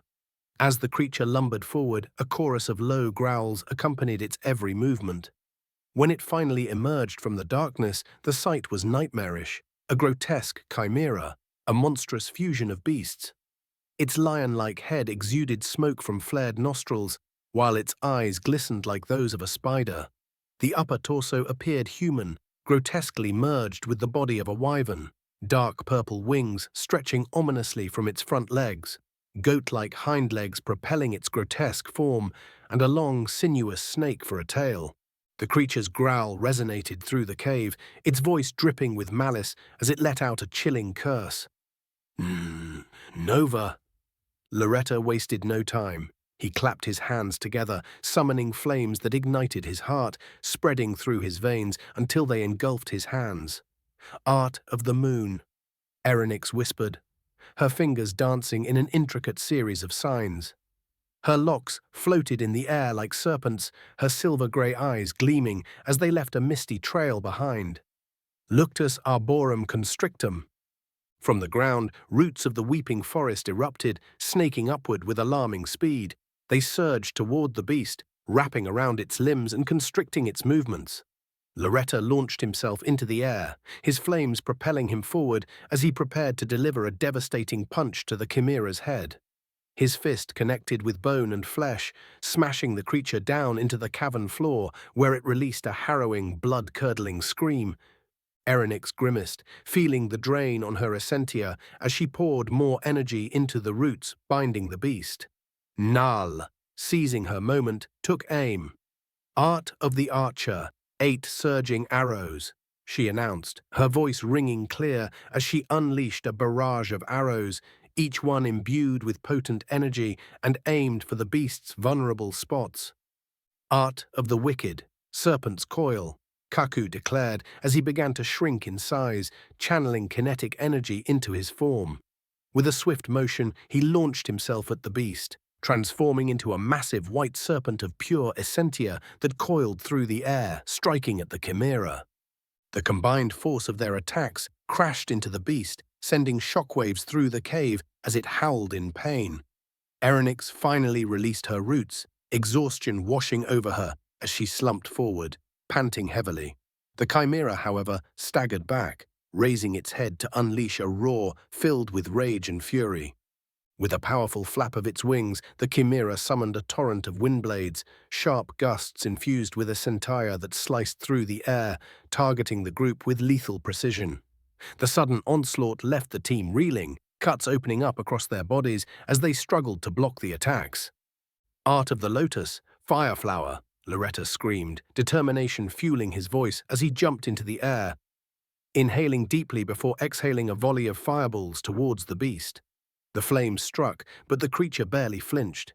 "Tch, fire resistance," he grumbled as he landed back on the ground, frustration etched on his face. "Kaku, try every element you have until you can do some damage. Same for the rest of you." Nala infused water into her arrows, but they splashed against the creature's hide with little effect, barely registering as an annoyance. Erenyx and Kaku joined forces, hurling rods of electricity that crackled and scorched the beast's rotting skin, causing it to recoil in pain. Regrouping, Loretta felt his energy surge anew as he clapped his hands together once more. Flames erupted between his palms, twisting and curling as he crafted a sword of fire, the chains around his wrists morphing into glowing embers. "Let's end this shit," he declared, his voice heavy with resolve. He rushed toward the chimera, channeling power into his blazing sword, increasing its size and intensity. Kaku placed his hands on Nal's back, infusing her with thunder-based essentia. Her bow transformed, jagged and crackling with electricity as she pulled back the string. The arrow emitted a chorus of sounds like 1,000 birds chirping, ready to take flight. But before Loretta could land the final blow, a sudden flash of light burst forth as Nal's arrow moved slightly, piercing into the back of Loretta. He screamed, a raw cry of pain that echoed off the cave walls as he collapsed, paralyzed, his eyes turning white as he slipped from consciousness, his body crumpling to the floor. "Loretta!" Erenyx's heart dropped, shock and fury flooding her system. She rushed to his side, panic surging as she summoned Shiki's massive form to coil protectively around them. The enormous serpent shielded them from the beast's relentless attacks, providing a fleeting sense of safety. "The hell is wrong with you?" she shouted, fury directed at Kaku and Nal. Kaku, unfazed, smiled and waved at her before casually turning and walking out of the cave, Nala following closely behind without a word. "Art of life, lesser healing aura," Erenyx murmured, a soothing green aura enveloping Loretta as she tended to him, her heart racing. "It's all I can do, but it's better than nothing," she told herself, determination hardening her features as she summoned both her axes, glaring at the chimera with renewed ferocity. "I'll fucking murder them when I get out of here." Her eyes glowed a fierce crimson, a reflection of her rage and the blood moon looming above them, the final standoff ready to commence. Chapter 11. Shattered Perception. The overwhelming stench of rot and decay filled Erenyx's lungs, the rancid air so thick it felt as though it was trying to cling to her very being. She stood firm, though her body was battered, clothes torn and streaked with a mixture of grime and blood. The cavern walls seemed to echo the chimera's grotesque, twisted movements as it twitched, its various limbs contorting unnaturally. The creature's lion-like head, partially covered in matted fur and rotting scales, swiveled as it strained once more to speak, its voice raspy and broken. Nova. Erenyx, gripping her axes tightly, narrowed her eyes. Her muscles ached, her legs trembling beneath her, but she showed no signs of backing down. Blood dripped from the corner of her mouth as she bit her inner lip hard enough to break the skin, the taste of iron filling her mouth. Thunder crackled violently around her, shaking the very ground beneath her feet. The jagged bolts of energy shattered the earth, sending chunks of rock flying. "Will of the Forgotten, Storm Sovereign," she roared, her voice filled with an unyielding fury. A thick cloud began to form behind her, dark and menacing, swirling with electric energy. The chimera flapped its massive winged limbs, sending gusts of wind laced with essentia crashing through the cave. Yet from the darkness of the cloud came two massive wings, lightning surging through them like veins, their color almost indistinguishable from the storm itself. With a thunderous screech, the cloud dispersed, revealing the titanic form of Zeus, his eyes gleaming with predatory focus. His long tail whipped through the air, crackling with energy, every movement sparking lightning that lit up the cave in blinding flashes. The chimera's growl faltered, its grotesque head turning slowly to face the new threat, the spider-like eyes narrowing as if recognizing Zeus's raw destructive power. Erenyx, undeterred by the looming danger, screamed at the top of her lungs, her voice reverberating through the cavern. "Let's go! Oh!" Thunder beat. Zeus's wings flapped with incredible force, the sound deafening, and a massive wave of thunder swept through the cavern like a violent storm. The ground trembled as lightning arced wildly from Zeus's wings, searing the chimera's already grotesque, rotting flesh. Seizing the opportunity, Erenyx darted beneath the beast, her axes trailing behind her as she slashed violently at its underbelly. Blood sprayed from the wound, splattering across the cavern floor as the chimera let out a guttural, pained roar. Zeus, hovering above, swooped down with blinding speed, his form almost a blur of lightning and feathers. He collided with the beast, exploding into a burst of electric energy that caused the entire cave to shudder. The chimera screamed again, its agonized cry echoing through the cave as Zeus reappeared behind Erenyx, thunder cracking the air with his arrival. "Give me what you got," Erenyx's voice rang out, thick with bloodlust, her eyes burning a fierce red, the same shade as the blood splattered across her body. She slid beneath the beast's outstretched winged claw, its massive, malformed limb crashing into the stone floor, missing her by mere inches. With a swift turn of her body, she slashed at the creature's wing, tearing through its leathery hide. The chimera let out a deep, agonized grunt, and its snake-like tail writhed in response, coiling beneath its belly to strike. But Erenyx was prepared. She raised her axe in time, the sharp blade slicing clean through the snake's body with surgical precision. The chimera recoiled, jumping into the air and flapping its massive, tattered wings to escape, its tail twitching and writhing in agony. "Don't run from me, pussy," Erenyx spat, her voice dripping with rage as she rapidly formed a series of hand signs. "Beam his ass, Zeus," she commanded. With a crackling roar, Zeus unleashed a powerful beam of lightning, the energy coalescing into a blinding streak that struck the chimera in mid-air, sending it crashing back to the ground. The beast hit the floor with a sickening thud, its body convulsing as arcs of electricity coursed through its form. Erenyx charged once more, her feet kicking up dust and debris as she sprinted towards the fallen creature. A wild, manic grin spread across her face as she drove her axe into the beast's ankle, the bones snapping with a sickening crunch. The chimera howled in pain, its leg collapsing beneath its own weight. But as Erenyx prepared for the final strike, her power suddenly faltered. Zeus's form flickered and vanished, his energy spent, and Erenyx's locks fell limp around her shoulders, the light in her eyes dimming as her essentia reserves were depleted. "Ah, shit!" Her knees buckled, and she collapsed onto the cold stone floor, her axes disappearing into the void. The Chimera, sensing its advantage, let out a triumphant roar. With renewed strength, it kicked her into the cavern wall, the impact sending waves of pain through her body. As she tried to push herself up, the beast unleashed a powerful essentia ball from its mouth, striking her directly. The force of the blast left her gasping for breath, her body battered and broken. Before she could recover, the Chimera seized her in its massive jaws, its teeth pressing into her flesh. Erenyx grimaced, her vision fading as she felt the cold grip of death closing in. "You know, I never expected to have this much fun. Leaving the clan." The voice came from above, calm yet filled with an eerie intensity. Loretta Ra floated into the air, his body seemingly weightless, though his presence felt like a raging inferno. His hair, once pure black, had taken on the colors of a smoldering fire, a burnt orange that seemed to shimmer in the dim light. The raw power of his essentia was so dense it created a visible aura around him, crackling with heat. As the Chimera turned its gaze towards him, still clutching Erenyx in its jaws, Loretta's eyes glinted with a dangerous calm. "Oh, I believe you should put her down. Carrying her in your mouth may not be the safest option." His words carried a strange authority, as if the very air around him bowed to his will. Drawing upon the vast reserves of power flowing through him, Loretta summoned a massive bow of fire, its vibrant flames flickering with lethal intent.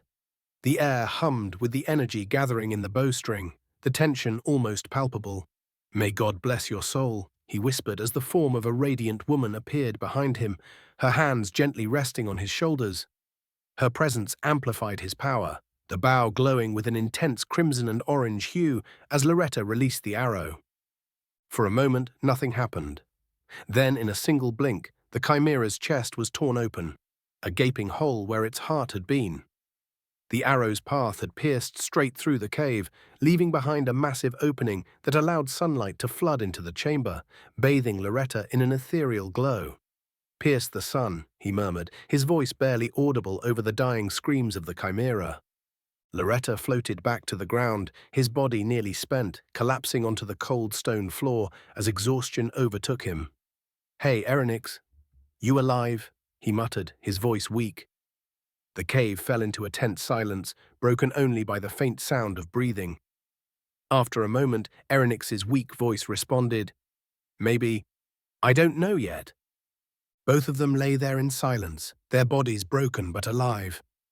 Loretta chuckled softly before slipping into unconsciousness, and Erenyx followed soon after.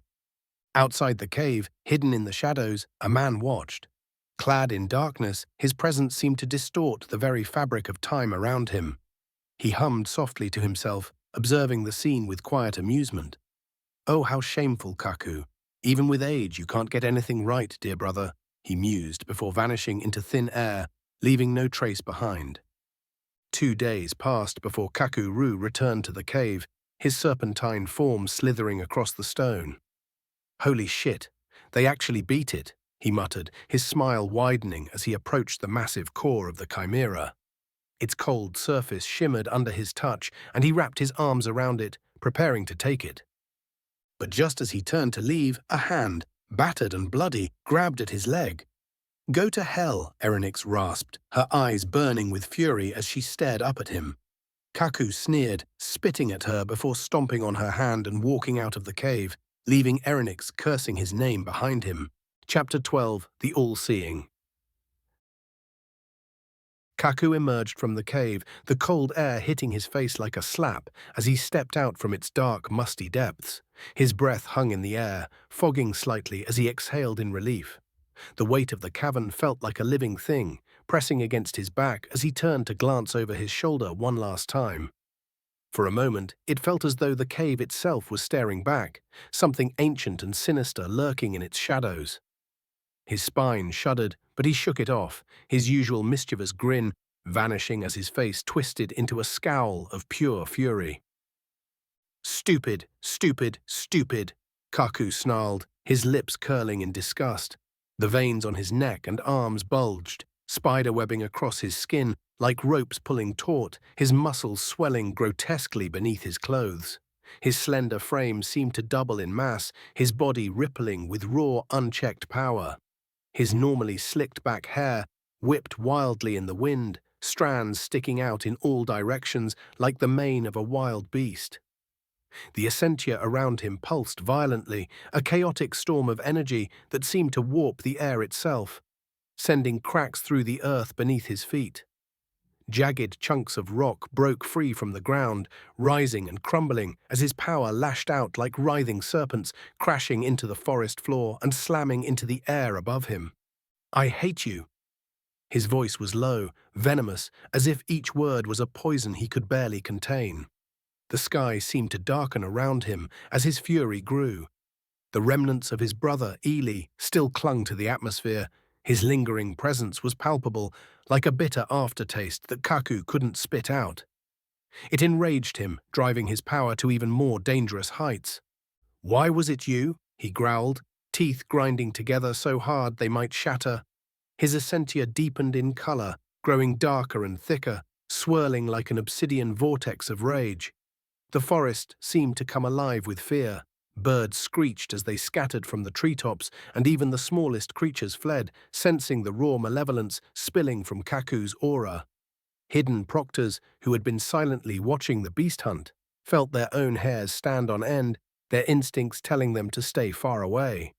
Kaku's eyes began to bleed as they spun violently, his pupil narrowing further into a vertical slit. Already thin like a serpent's gaze, but now razor-sharp, predatory. His iris shimmered with an eerie green-yellow gradient, glinting like scales reflecting the moonlight. The whites of his eyes darkened, as though shadows were pooling in the sockets themselves. His Eon Veil, Ophidian veil, had awakened. "Oh, brother," Kaku hissed, his voice dripping with venom. The air crackled with raw power as his rage peaked. "Your power no longer eclipses mine."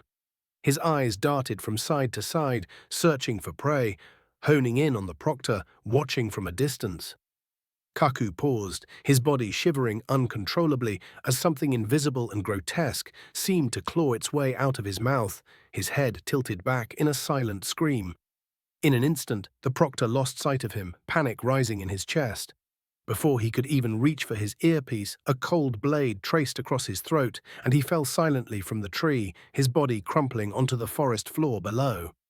Kaku materialized behind the fallen proctor, his form seeming to solidify out of the shadows.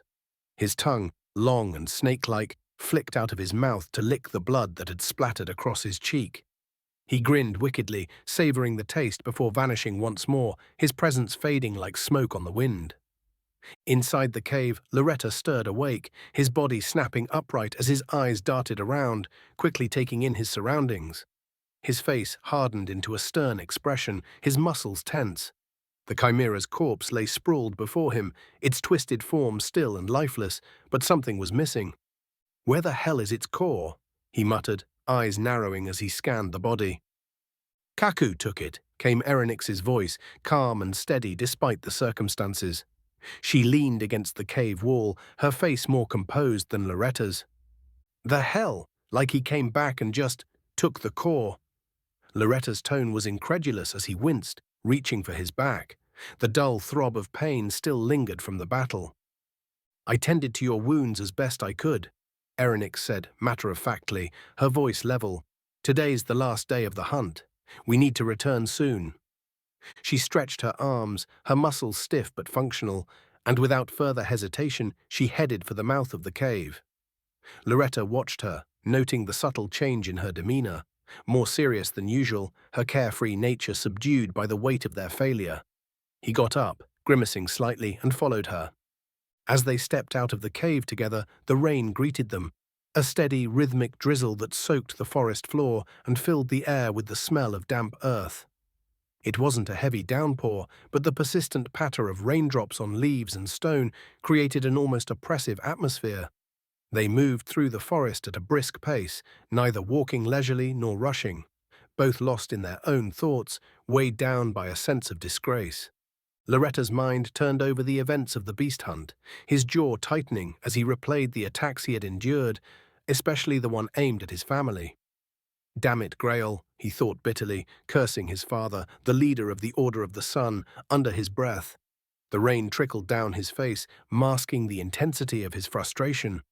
Erenyx sensed his inner turmoil, but chose to say nothing, her own thoughts clouded with the reality of their situation. Eventually, the forest thinned out, the path leading them back toward the city's outskirts. Their feet slowed, their sighs mingling with the soft rhythm of the rain as they resigned themselves to whatever awaited them. As they entered the city, Commander Agheel was already there, standing at attention with a faint, knowing smile on his face. The rain barely touched him, as if the very air around him dared not disturb his commanding presence. "Welcome back," Agheel said, his voice calm but authoritative. Before either Erenyx or Loretta could speak, he raised a finger to his lips, silencing them with a gesture. Now, don't worry. You passed just fine," he continued, his words dripping with an almost playful tone. Erenyx and Loretta exchanged glances, their faces reflecting equal parts shock and confusion. How could they have passed after such a dismal outcome? "As the leader of the clan of Ceto, of course, I can pull a few strings," Agheel explained, his smile widening. "Consider yourselves lucky that I was the one watching over this beast hunt." With a final, almost teasing smile, Agheel and his guards vanished in a blur of speed, leaving Erenyx and Loretta standing in stunned silence. They looked at each other, the weight of the moment hitting them all at once, and despite everything, they couldn't help but grin. Fists bumped, and for the first time since the battle, the tension lifted slightly. Hay visited the hospital next, getting checked over, though neither had any severe injuries. Loretta, however, couldn't help but gape at the massive scar running down his back, his normally stoic demeanor replaced with pure disbelief. Afterward, they headed to a restaurant, hunger gnawing at them after days without food. As they devoured plates of spaghetti, their shared love for the dish brought laughter to their table, the dark events of the hunt momentarily forgotten as they bonded over something simple. Elsewhere, the man who had attacked Loretta at the start of the beast hunt sat perched high in a tree, his sharp gaze scanning the forest below. "Riai, you should know better than to try hiding from me," the man spoke, his tone indifferent, yet piercing in its cold accuracy. His violet eyes, sharp and unblinking, seemed to see through everything around him. He was none other than Sorin Leos, the man responsible for Loretta's earlier assault. A giggle echoed faintly from behind a nearby tree as a young boy, no more than 17, appeared, stepping out into the open with a playful grin. "Just testing those all-seeing eyes of yours, Sorin," Riai teased, his small stature making him seem almost childlike beside Sorin's imposing figure. He sprinted over and hopped onto the same branch, sitting next to Sorin, whose gaze never left the horizon. "And how do you plan to prepare for the tournament?" Riai asked, his tone shifting from playful to curious as he watched Sorin carefully. Sorin remained silent for a long moment, his mind turning over the calculations in his head before he spoke. "I'm going to combine my two forces, attraction and repulsion, into one attack." Riai's eyes widened in alarm, his playful smirk vanishing as dread crept into his expression. "You do realize how dangerous that is, right? You could end up creating a black hole, Sorin. That could destroy everything, our entire world." Sorin glanced at Riai, unfazed by his concern. "But have I ever been one to fail?" he asked coolly, his confidence unshaken. Riai rolled his eyes and flicked Sorin on the forehead with 2 fingers. "Don't get us killed," Riai muttered, vanishing in a blur of essentia, the wisping energy lingering in the air where he had stood just moments before. Sorin returned to his thoughts, his hands slowly rising in front of him. In his left hand, the force of attraction swirled like a black orb, pulsing with gravitational power. In his right, the force of repulsion glowed with an intense light, pushing away the very air around it. He brought them closer together, watching as the 2 forces seemed to hum with energy, each drawn toward the other, yet held apart by Sorin's control. "What would truly happen if I could merge them?" Sorin mused aloud, the orbs of power in his hands dancing precariously close.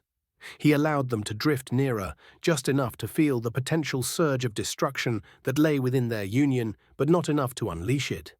A sharp voice interrupted his thoughts. "Do you think my eyes do not perceive you? Serpent?" Sorin's voice was calm, but there was a hint of warning beneath it. From the ground below, a small white serpent slithered through the grass, its scales shimmering under the moonlight. It coiled and writhed before slowly taking the form of a man, Kaku-Ru. "My apologies, Sir Leos," Kaku murmured, his voice slick with false respect as he bowed low, but the glint in his eyes betrayed his defiance. "Watch your tongue," Sorin said sternly, his eyes narrowing. "You have no right to address me by that name." Kaku froze at Sorin's command, but after a moment's hesitation, he slithered closer, his body coiling with tension.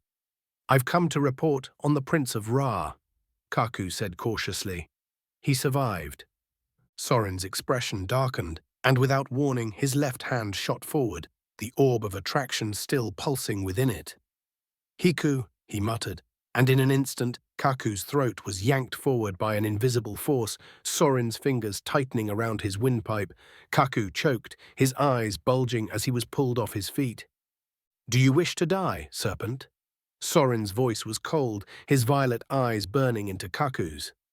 The air around them seemed to hum with lethal energy, the tension so thick it was suffocating. Kaku's lips trembled as he gasped for breath. "No, Sorin, I—" Before he could finish, Sorin released him, letting him drop to the ground.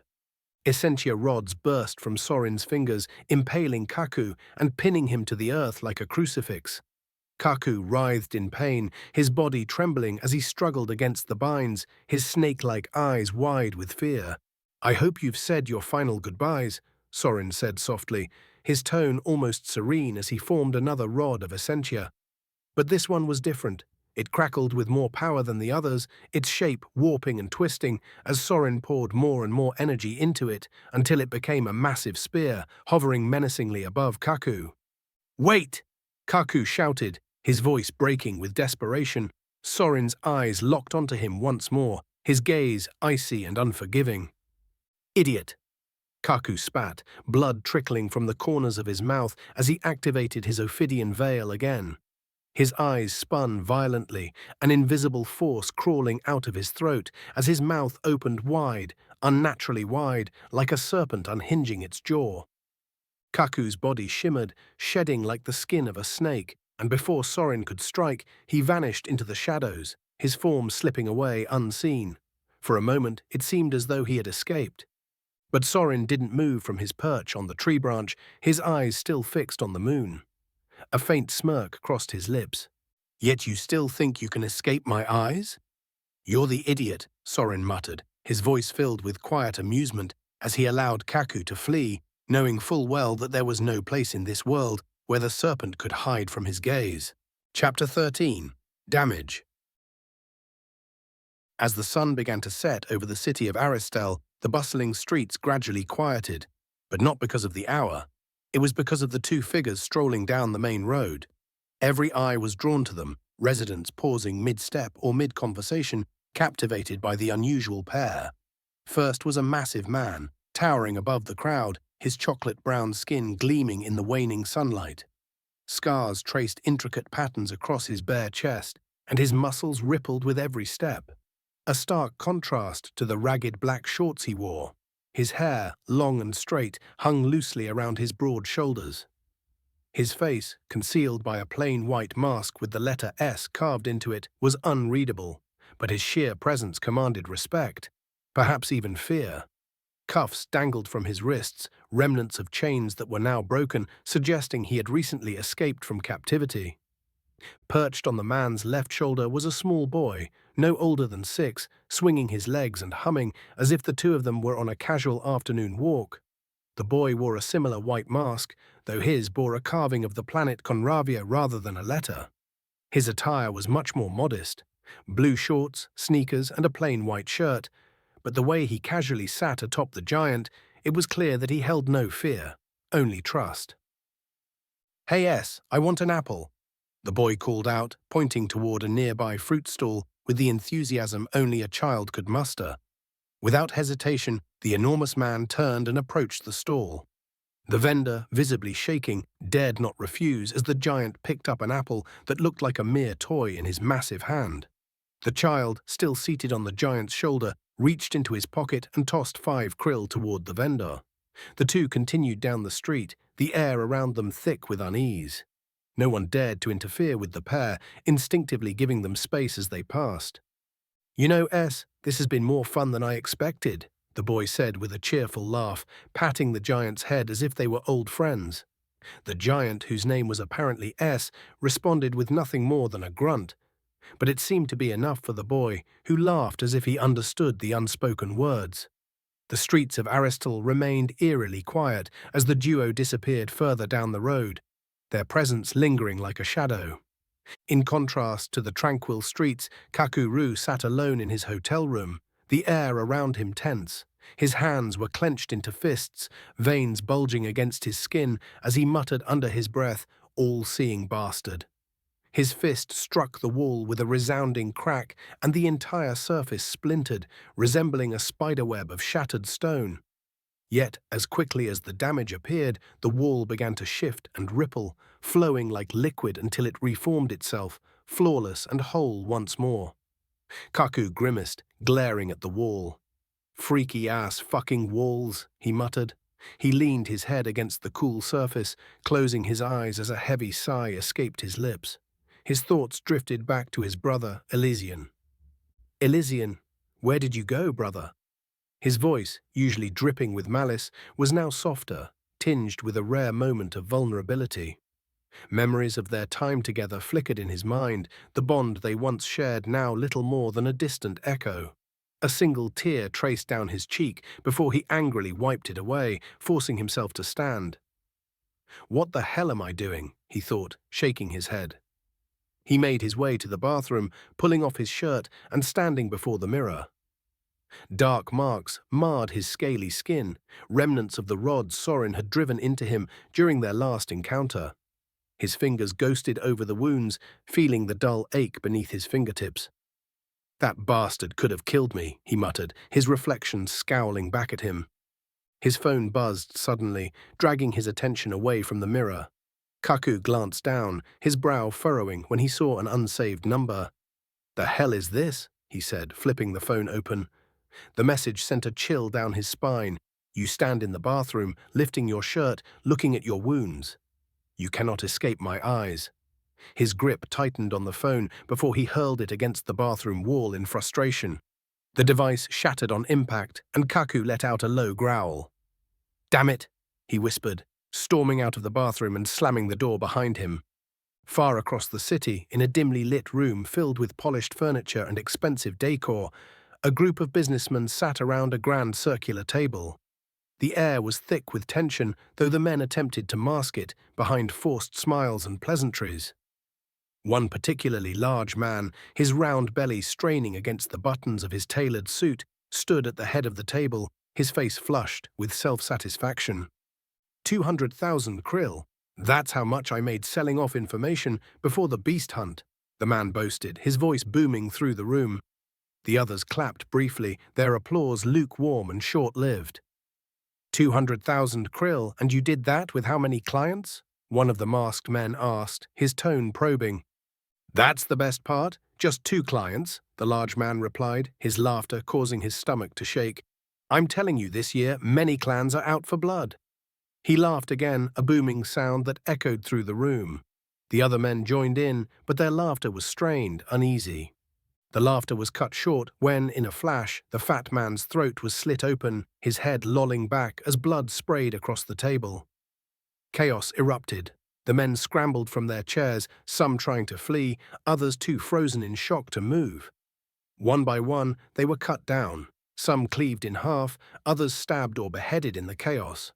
Blood splattered across the once pristine walls, painting the room in a grotesque display of carnage. In the center of the massacre stood a boy, short in stature and cloaked in darkness. It was Riai, his hood pulled low over his head and his cowl obscuring most of his face. His katana dripped with blood, the black dragon etched into its handle glistening in the dim light. The blade itself seemed to be made of pure darkness, tendrils of shadow coiling from it and dripping onto the floor like ink. You all disgust me. Riai's voice was cold, despite its youthful pitch. His violet eyes, cold and calculating, scanned the room, barely open as he took in the blood-soaked scene. He wiped his face with a white towel before tossing it aside, his movements methodical, detached. His tongue glowed faintly as markings appeared along its surface, the word forget forming in front of him, thick and inky. He raised his sword and with a single fluid motion sliced through the word. In an instant, the room was restored. The chairs were upright, the walls and floors spotless, and there was no sign of the massacre that had taken place moments before. Sweat beaded on Riai's brow as his breathing grew heavier. Without a word, he vanished into the shadows. Outside, Sorin walked through the quiet streets, his violet eyes observing everything with detached interest. Beside him, Riai reappeared, his hood lowered and his cowl pulled back. Complete, no evidence, Riai reported, his voice flat. Sorin patted Riai's head affectionately, running his fingers through the boy's braids. Good, I expected nothing less, Riai boy, he said with a small smile. Hungry? He asked Riai before answering himself. Never mind, I can see your lack of appetite. Riai looked up at him. What can't you see, Sorin? Sorin chuckled before answering. I wonder that too sometimes.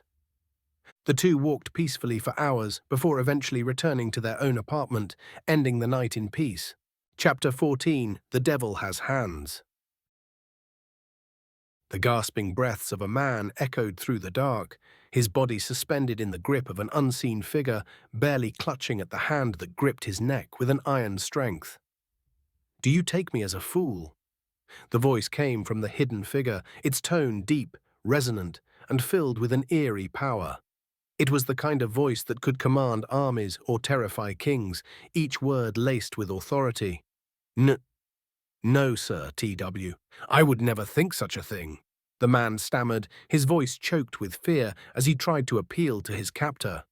Yet you attempt to swindle me out of my money. That's the kind of thing you'd only try on a fool, the mysterious voice continued, his tone sharp enough to cut through any feeble excuse. As the businessman trembled, his face frozen in terror, two gleaming blue eyes pierced through the shadowy veil, intensifying the hold of fear squeezing his heart. They were strikingly luminous, like sapphires ignited by an eternal flame, an uncanny stare that made the businessman feel as though his very soul was being unraveled thread by thread. I swear on my life, I would never do such a thing, he sobbed, his pleas spilling out in a desperate cascade as tears rolled down his cheeks. Each word hung in the stale air, burdened with panic and raw fear. Such a sad thing. The grip around his neck tightened, like a vice turning ever so slowly. Your life means nothing to me. The unseen figure's eyes flared brighter, their ghostly blue glow intensifying as if feeding off the man's terror. The businessman's skin began to sag and grey, his once plump cheeks hollowing out, as though something intangible was draining him. His body shriveled, becoming frail, thin until he was almost skeletal. Until, with a final gasp, he turned to dust. The figure sighed, looking down at the pile of grey powder on the floor. It seems your lies have caught up with you, Matt, he murmured, his voice both casual and dismissive, his words a mere farewell to a life that had just crumbled before him. Breaking the silence, a small child's voice chirped with playful impatience. Strength, pick me up, I want to go on a walk. A towering figure emerged from the shadows, disheveled and rugged, yet gentle as he lifted the child onto his shoulder. He emitted a series of guttural grunts, almost as if speaking an unknown language to the child. The child's demeanor shifted, eyes narrowing, as a powerful, ominous voice emerged from him that was entirely unlike his own. We shall never allow these pigs to deprive us of our money, he said, his words venomous yet strangely controlled. Standing on the giant's shoulder, the child crossed his arms, his face barely visible beneath the mask he wore.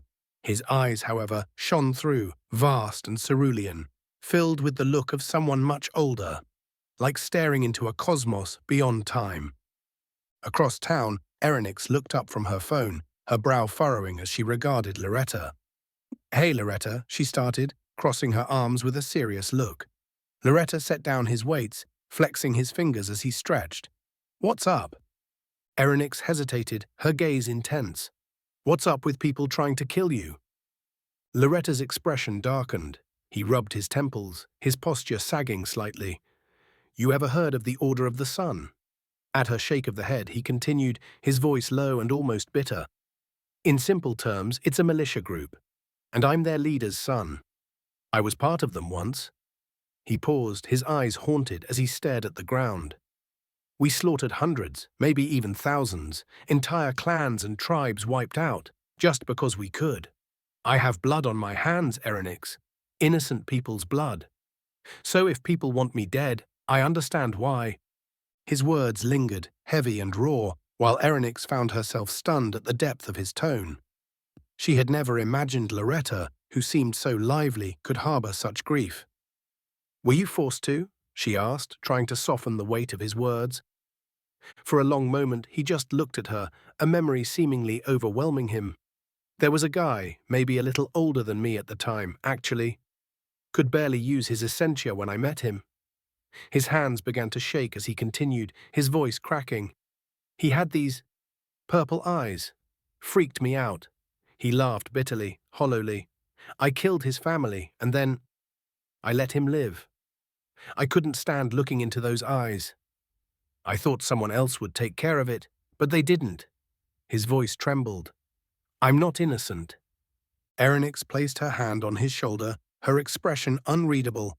"Honestly, I can't really console you here. You're pretty much fucked." Loretta gave a dry chuckle, waving off the moment as though it hadn't happened. "Yeah," he said, a hint of his usual humor returning. "You're probably right." Then he straightened up, his eyes sparkling with something different. "But I want to do something. I want to conquer the devil's thumb." Erenyx raised a brow, her voice deadpan. "The hell's wrong with you? Are you trying to die?" "Even if I'm not strong enough." His eyes glinted with a challenge. "I know you are." Erenyx sighed, crossing her arms and smirking. "Which hand?" "The left," Loretta responded, a small grin tugging at his lips. "I'm not dumb enough to try the right." Erenyx scoffed, almost amused. "So you want us to face Eldrius, the mother Gorgon?" Loretta's expression turned deadly serious as he nodded, and Erenyx couldn't help but feel a rush of excitement, mixed with dread. "Fine," she replied, her voice firm. "Tomorrow." He grinned, his fist clenching with anticipation. "Tomorrow." As the two settled in, Erenyx disappeared into her hotel room's bathroom, while Loretta laid back on the couch, a faint smile on his face. Conravia's twin moons rose high in the sky, casting their ethereal glow over the bustling city. Stars glittered against the black canvas, larger than usual, dancing slowly across the heavens as if they were alive. The rings encircling Conravia added to the splendor, shimmering like a crown of icy jewels that made the planet appear as if it were glistening. The next morning, as they prepared their weapons and packed supplies, Loretta summoned his sleek black motorcycle from a vortex of fire. Erenyx whistled in admiration as the sun glinted off the polished metal. Without a second thought, she hopped onto the bike behind him and they roared off, leaving the city of Aristal behind. Their journey led them through vast deserts where the sun beat down mercilessly, making the horizon waver like a mirage. The bike's wheels left trails in the soft sand, which was quickly swept away by the ever-shifting dunes. They pressed on through dense forests, weaving around towering crystal bears whose glossy fur sparkled with natural prisms, creating rainbow flecks with every shaft of light. Loretta skillfully maneuvered through unseen roots and low-hanging branches, each twist of the throttle sending them hurtling toward their destination. Finally, the terrain changed. The ground began to crack beneath them, dark and dry, as if even the earth itself had been drained of life. Massive stone pillars, jagged and twisted in unnatural ways, stretched toward the sky. The air grew heavy with a feeling of sorrow, thick and cloying. "I think we're close," Loretta muttered, slowing the bike as he took in their surroundings. Erenyx nodded, swallowing nervously as she felt something watching them from within the shadows. Cold, predatory eyes hidden from sight. She summoned her weapons, Gin and Kin, as rocks and water converged in her hands, solidifying into her twin axes. "Show yourself," she yelled, her voice firm despite the sweat gathering on her brow. Loretta, despite his focus, could sense nothing, yet he readied himself, his locks starting to float and twist, crackling with fire as he tried to see what had Erenyx so rattled. A low, rumbling thump reverberated through the earth. They both froze, hearing the approaching steps, slow and deliberate. A hissing noise filled the air, sending a shiver down Loretta's spine. "Eldrius?" he asked, voice barely a whisper. Erenyx shook her head. "She's not that big." The creature's head appeared from behind a towering stone, serpentine, its ashen-grey scales dull but thick. Fire dripped from its maw, sizzling as it hit the ground. It looked worn and scarred, its head barely lifted above the ground as it slithered forward, dragging a colossal blade behind it, the jagged weapon as damaged and ancient as the beast itself. "I shall end you here." Its voice was slow, rasping, filled with venom. Loretta swallowed, glancing at Erenyx. "What the hell is that?" "It's a fireworm, but this one is different. They don't speak." Erenyx's voice was tight with fear, her grip on her axes white-knuckled. Loretta chuckled nervously. "It'll be a fun fight, right?" Erenyx shot him a glare but couldn't stop the smirk creeping onto her face. "Right." The fireworm advanced with an agonizing slowness, its massive body winding through the desolate landscape, scales scraping over rocks with a sound like nails on metal. Each slither drew it closer, the ground quaking beneath the weight of the ancient creature. Its single eye, glowing faintly like an ember on the verge of dying, narrowed on them as if assessing its next meal. "You will perish. To Caneth," the worm intoned, each word a guttural growl that rattled the stones nearby. Its name hung in the air with a primal weight. Caneth, the elder fireworm, a name that carried dread and finality. There was an unearthly power to Caneth's voice, so old and raw that it seemed to seep directly into their bones. Caneth's body rippled, a hiss escaping his maw as his sinewy form tensed, his massive, ragged wings unfurling and snapping outwards. With an immense surge, he launched himself into the air, wings beating furiously, each stroke sending a wave of searing hot air toward Erenyx and Loretta. The massive blade was hoisted high above his head, poised to strike with unrelenting fury. Erenyx acted swiftly, slamming her hands into the ground. The earth responded in kind, a gigantic stone pillar surging upward, its jagged face speeding toward the beast's flaming maw. The force of the stone hitting Caneth sent cracks spiderwebbing across its surface, but Caneth's weight was unrelenting. His hulking form crashed through the pillar, shards of stone exploding outward as the column crumbled under his might. Erenyx and Loretta leapt to the side, barely escaping as fragments of rock and molten debris rained down around them, the impact sending tremors through the ground beneath their feet. Caneth landed with a resounding crash, his blade slashing through the air as it struck the ground. Shards of molten rock erupted, spraying in all directions, forcing Erenyx and Loretta to shield themselves as embers singed their clothes. The air grew thick with the acrid scent of burning earth and the oppressive heat that radiated from the elder worm's hulking form. "You will not reach, Lady Eldrius." Caneth's voice echoed, more a growl of defiance than a threat, the words seething with ancient rage, yet calm at the same time. Chapter 15. The Mother Gorgon. The vast, open battleground stretched before them, desolate and intimidating, punctuated only by twisted spires of dark, scorched rock that rose from the cracked earth like skeletal remains.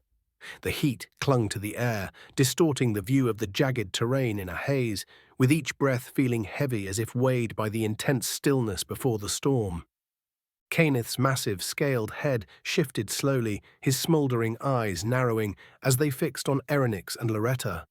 His voice, rough and guttural, echoed around them, sounding like rocks grinding against one another. "You cannot escape death." With a monstrous determination, he started to lumber forward, each ponderous step trembling the ground beneath them. His pace quickened, transforming into a sluggish yet thunderous charge as he lunged toward them, his jaws parting to reveal rows of jagged teeth. glistening with molten fire that dripped to the floor, scorching it black. As Cainith drew near, his maw gaping wide to swallow them whole, Erenyx's body tensed, adrenaline firing through her veins. She crouched low and, with explosive strength, launched herself directly under his snapping jaws. In a powerful upward kick, she struck his maw shut, sending his enormous bulk soaring briefly into the air before she twisted mid-spin, axes flashing in the dim light as they found their mark along his thick, scaly neck. The axes bit deep, but not deep enough. Cannith's body crashed back down, a rumbling shockwave radiating from his impact, sending chunks of molten rock scattering like sparks from a forge. "Damn, was it that easy?" Loretta muttered, his tone more wary than relieved, even as he summoned his own blade to his hand. Flames coiled around his fingers, forming a blade that seemed to breathe with embers of life. Erenyx cast him a sidelong glance, catching her breath. "Hell no, I put everything I had into that, and he barely flinched." Cainith's eyes blazed as he slowly pushed himself upright, his voice ragged and drenched in venomous contempt. "Your fire isn't pure enough." With a swift, sinuous motion, Cainith swung his massive tail toward Loretta, who steadied his sword, ready to slice through it. But the tail's armored scales proved tougher than he anticipated. His blade barely made a scratch before the force sent him hurtling backward, shattering a nearby rock pillar with his impact. Dazed, Loretta shook off the shock, forcing himself to his feet, his grip tightening around his sword as essentia surged through him. "Shit, this bastard is strong," he gritted, flames igniting once more as he squared off with Cainith. Loretta charged forward, essentia blazing, meeting the worm's scaly, jagged blade as Cainith swung with all his monstrous might. Their weapons clashed in a shower of sparks, the grinding sound rising into a harsh symphony of metal and bone. Loretta's roar echoed through the air, his strength fueled by a fierce determination.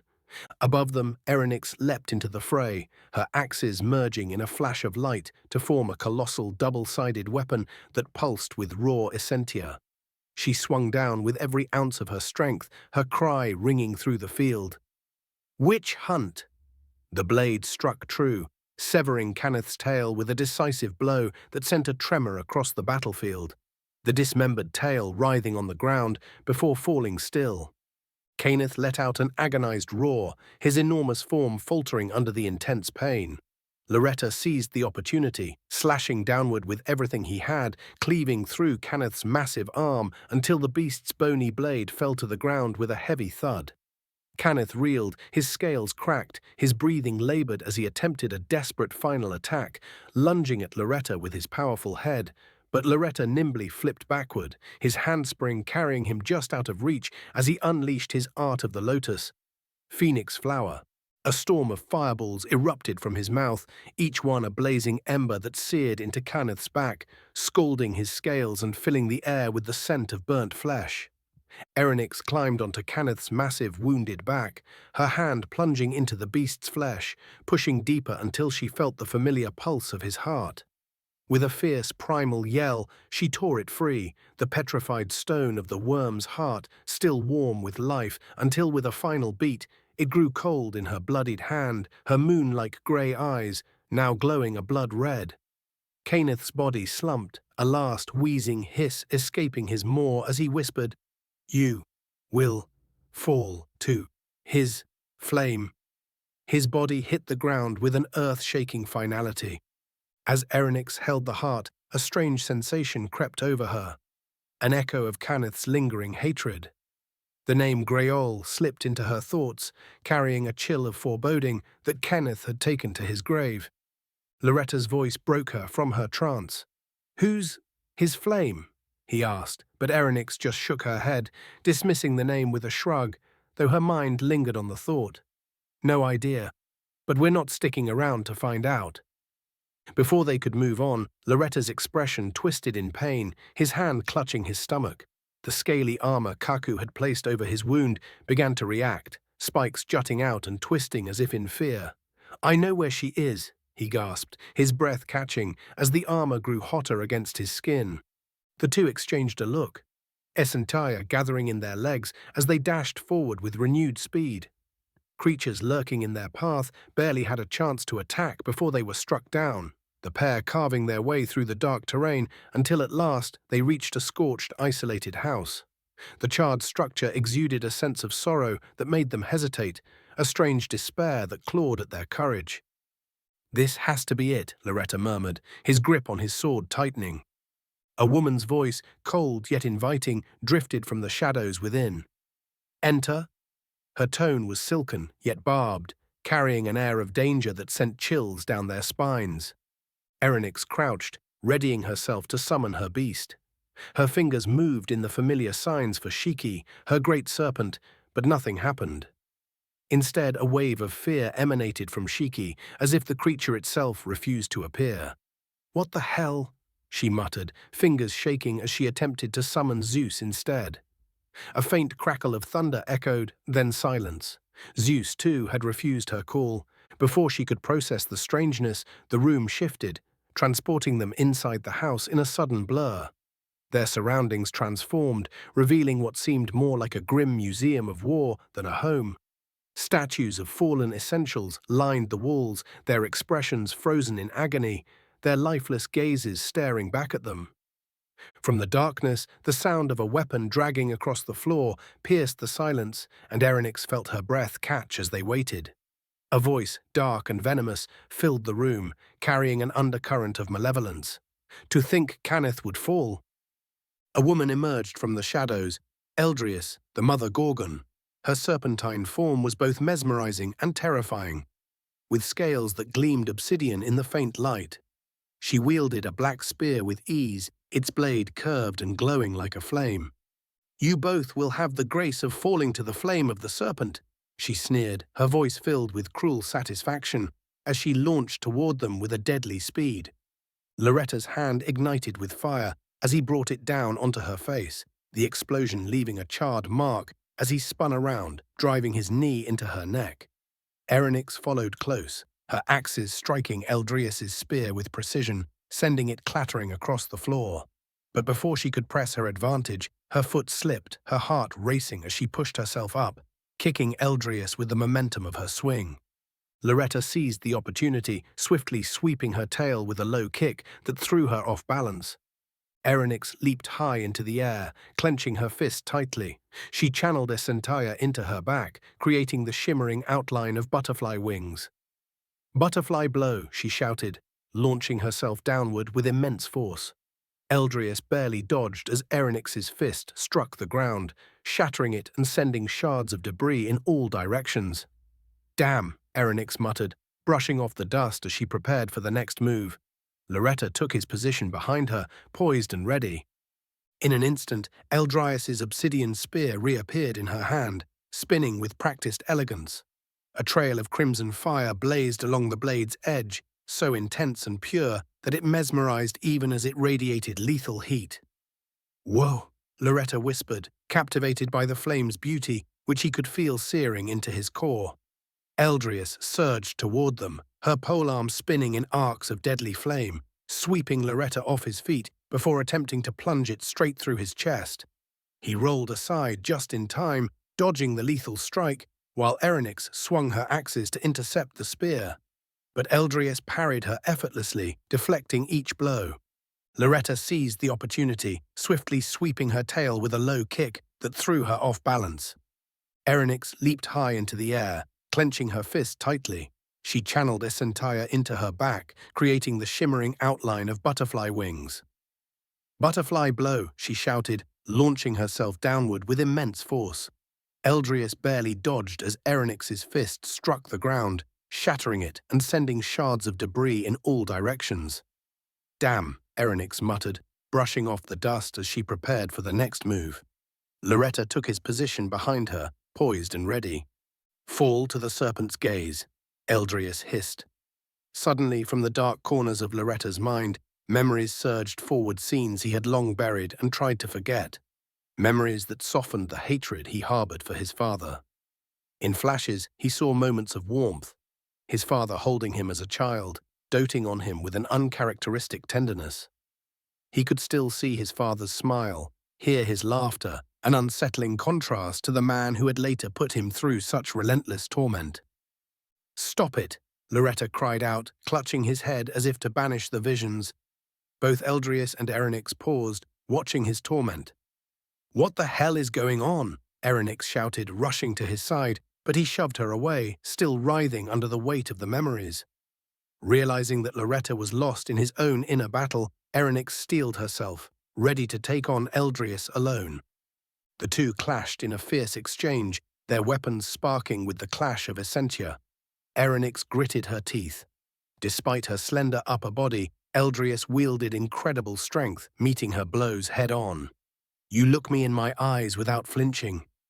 Have you never known sorrow?" Eldrius's voice slithered through the air, as smooth as silk, yet sharp with malice. "Shut the hell up!" Erenyx snapped back, her blood-red eyes blazing, her grin twisted in exhilaration. Moving fluidly, Erenyx spun her body and launched her other axe in a powerful swing, aiming to slice deep into Eldrius's side. She was almost in a trance, each move flowing naturally as she fought with raw, unrestrained fervor. Eldrius countered with the serpents in her hair, snapping at Erenyx's axe in a desperate attempt to stop it. Though the snakes were cut through, their sacrifice bought Eldrius just enough time to slip out of reach. She leaped into the air, fire spiraling around her spear as she hurled it straight at Erenyx. Bracing herself, Erenyx raised her axe defensively, but a white serpent with crimson eyes emerged from the spear's shaft, fusing with the weapon to increase its power. The spear crashed against her axe with staggering force, nearly pushing her back. Hissing with satisfaction, Eldrius's spear burst into flames, reforming in her hands. "You're quite an annoyance, girl," she snarled before lunging forward, spinning her weapon in a deadly drill-like spiral aimed straight at Erenyx. Chapter 16. Can you hear me? The spiral was intense, flames flickering around her, burning wherever it landed. Erenyx gritted her teeth. "Loretta, you better wake your ass up. I can't do this shit alone." She put up her twin axes in defense, crossing them, her eyes locked onto Eldrius, her gaze never wavering. The screeching of metal on metal was ear-piercing, disorienting.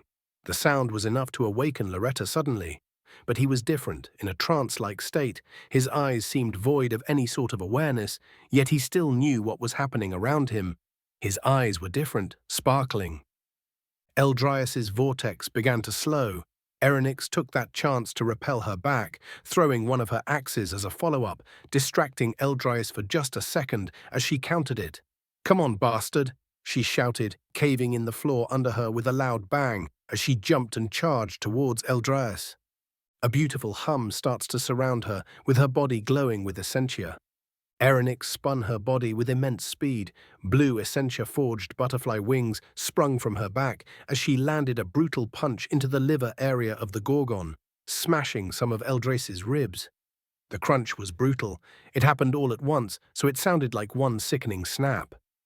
"Butterfly blow," she shouted, both her and Eldrius now falling to the floor, the Gorgon's face contorted in both pain and anger.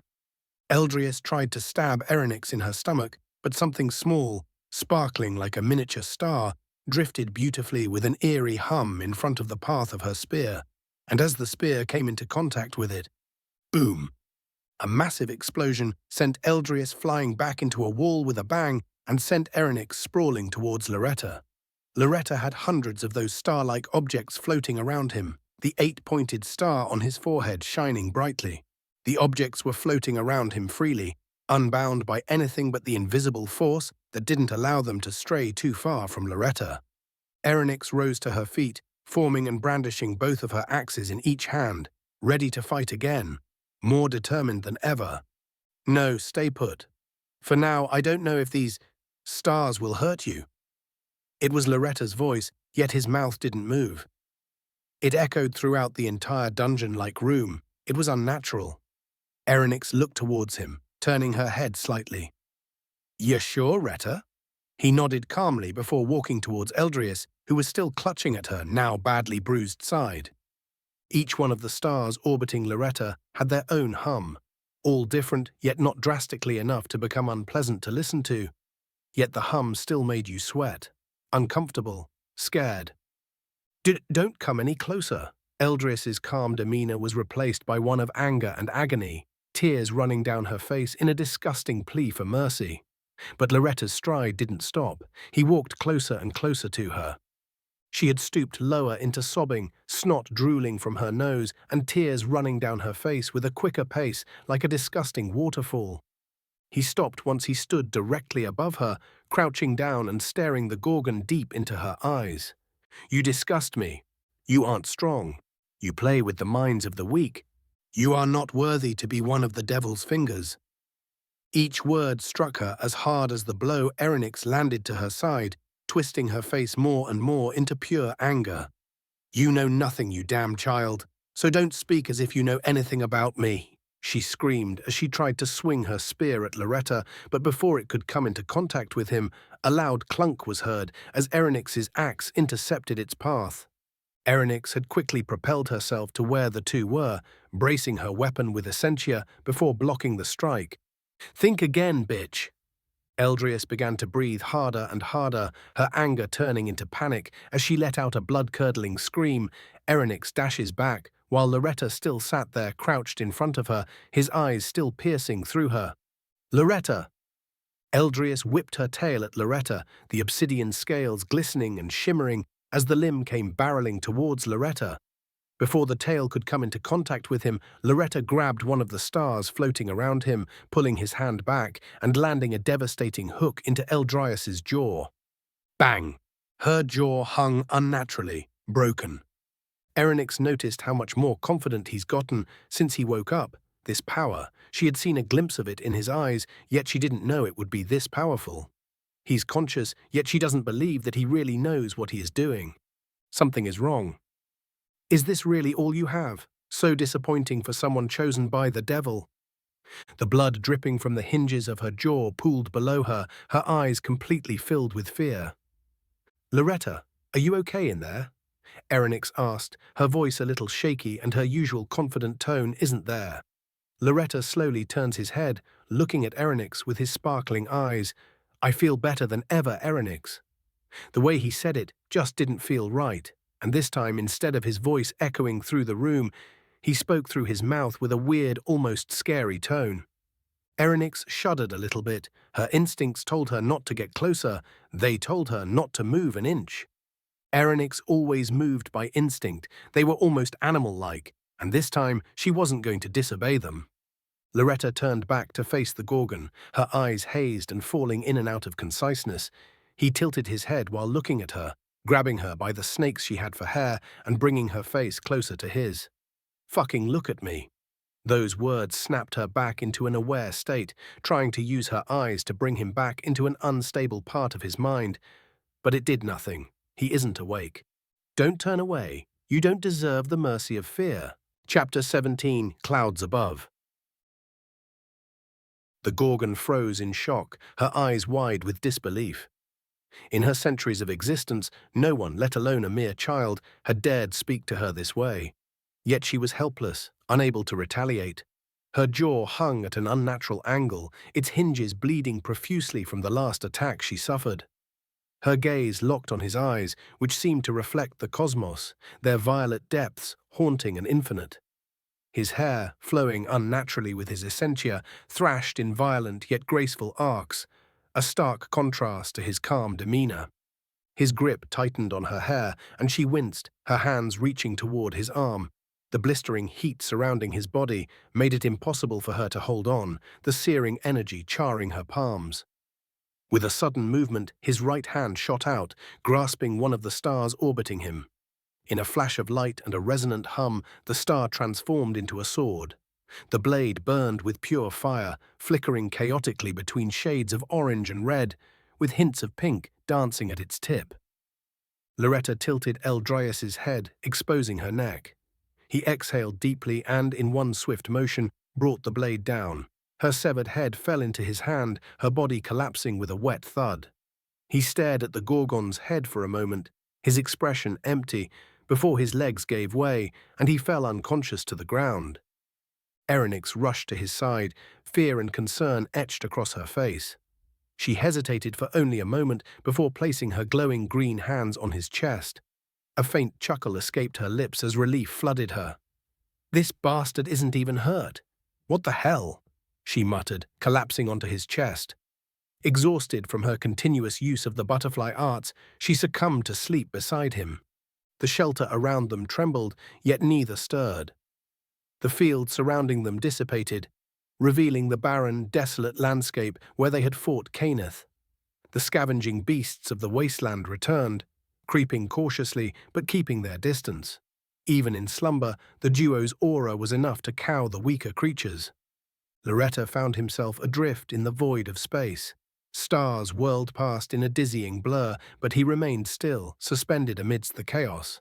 His gaze fixed on a single star rising from Conravia, its light intensifying until it erupted into a supernova.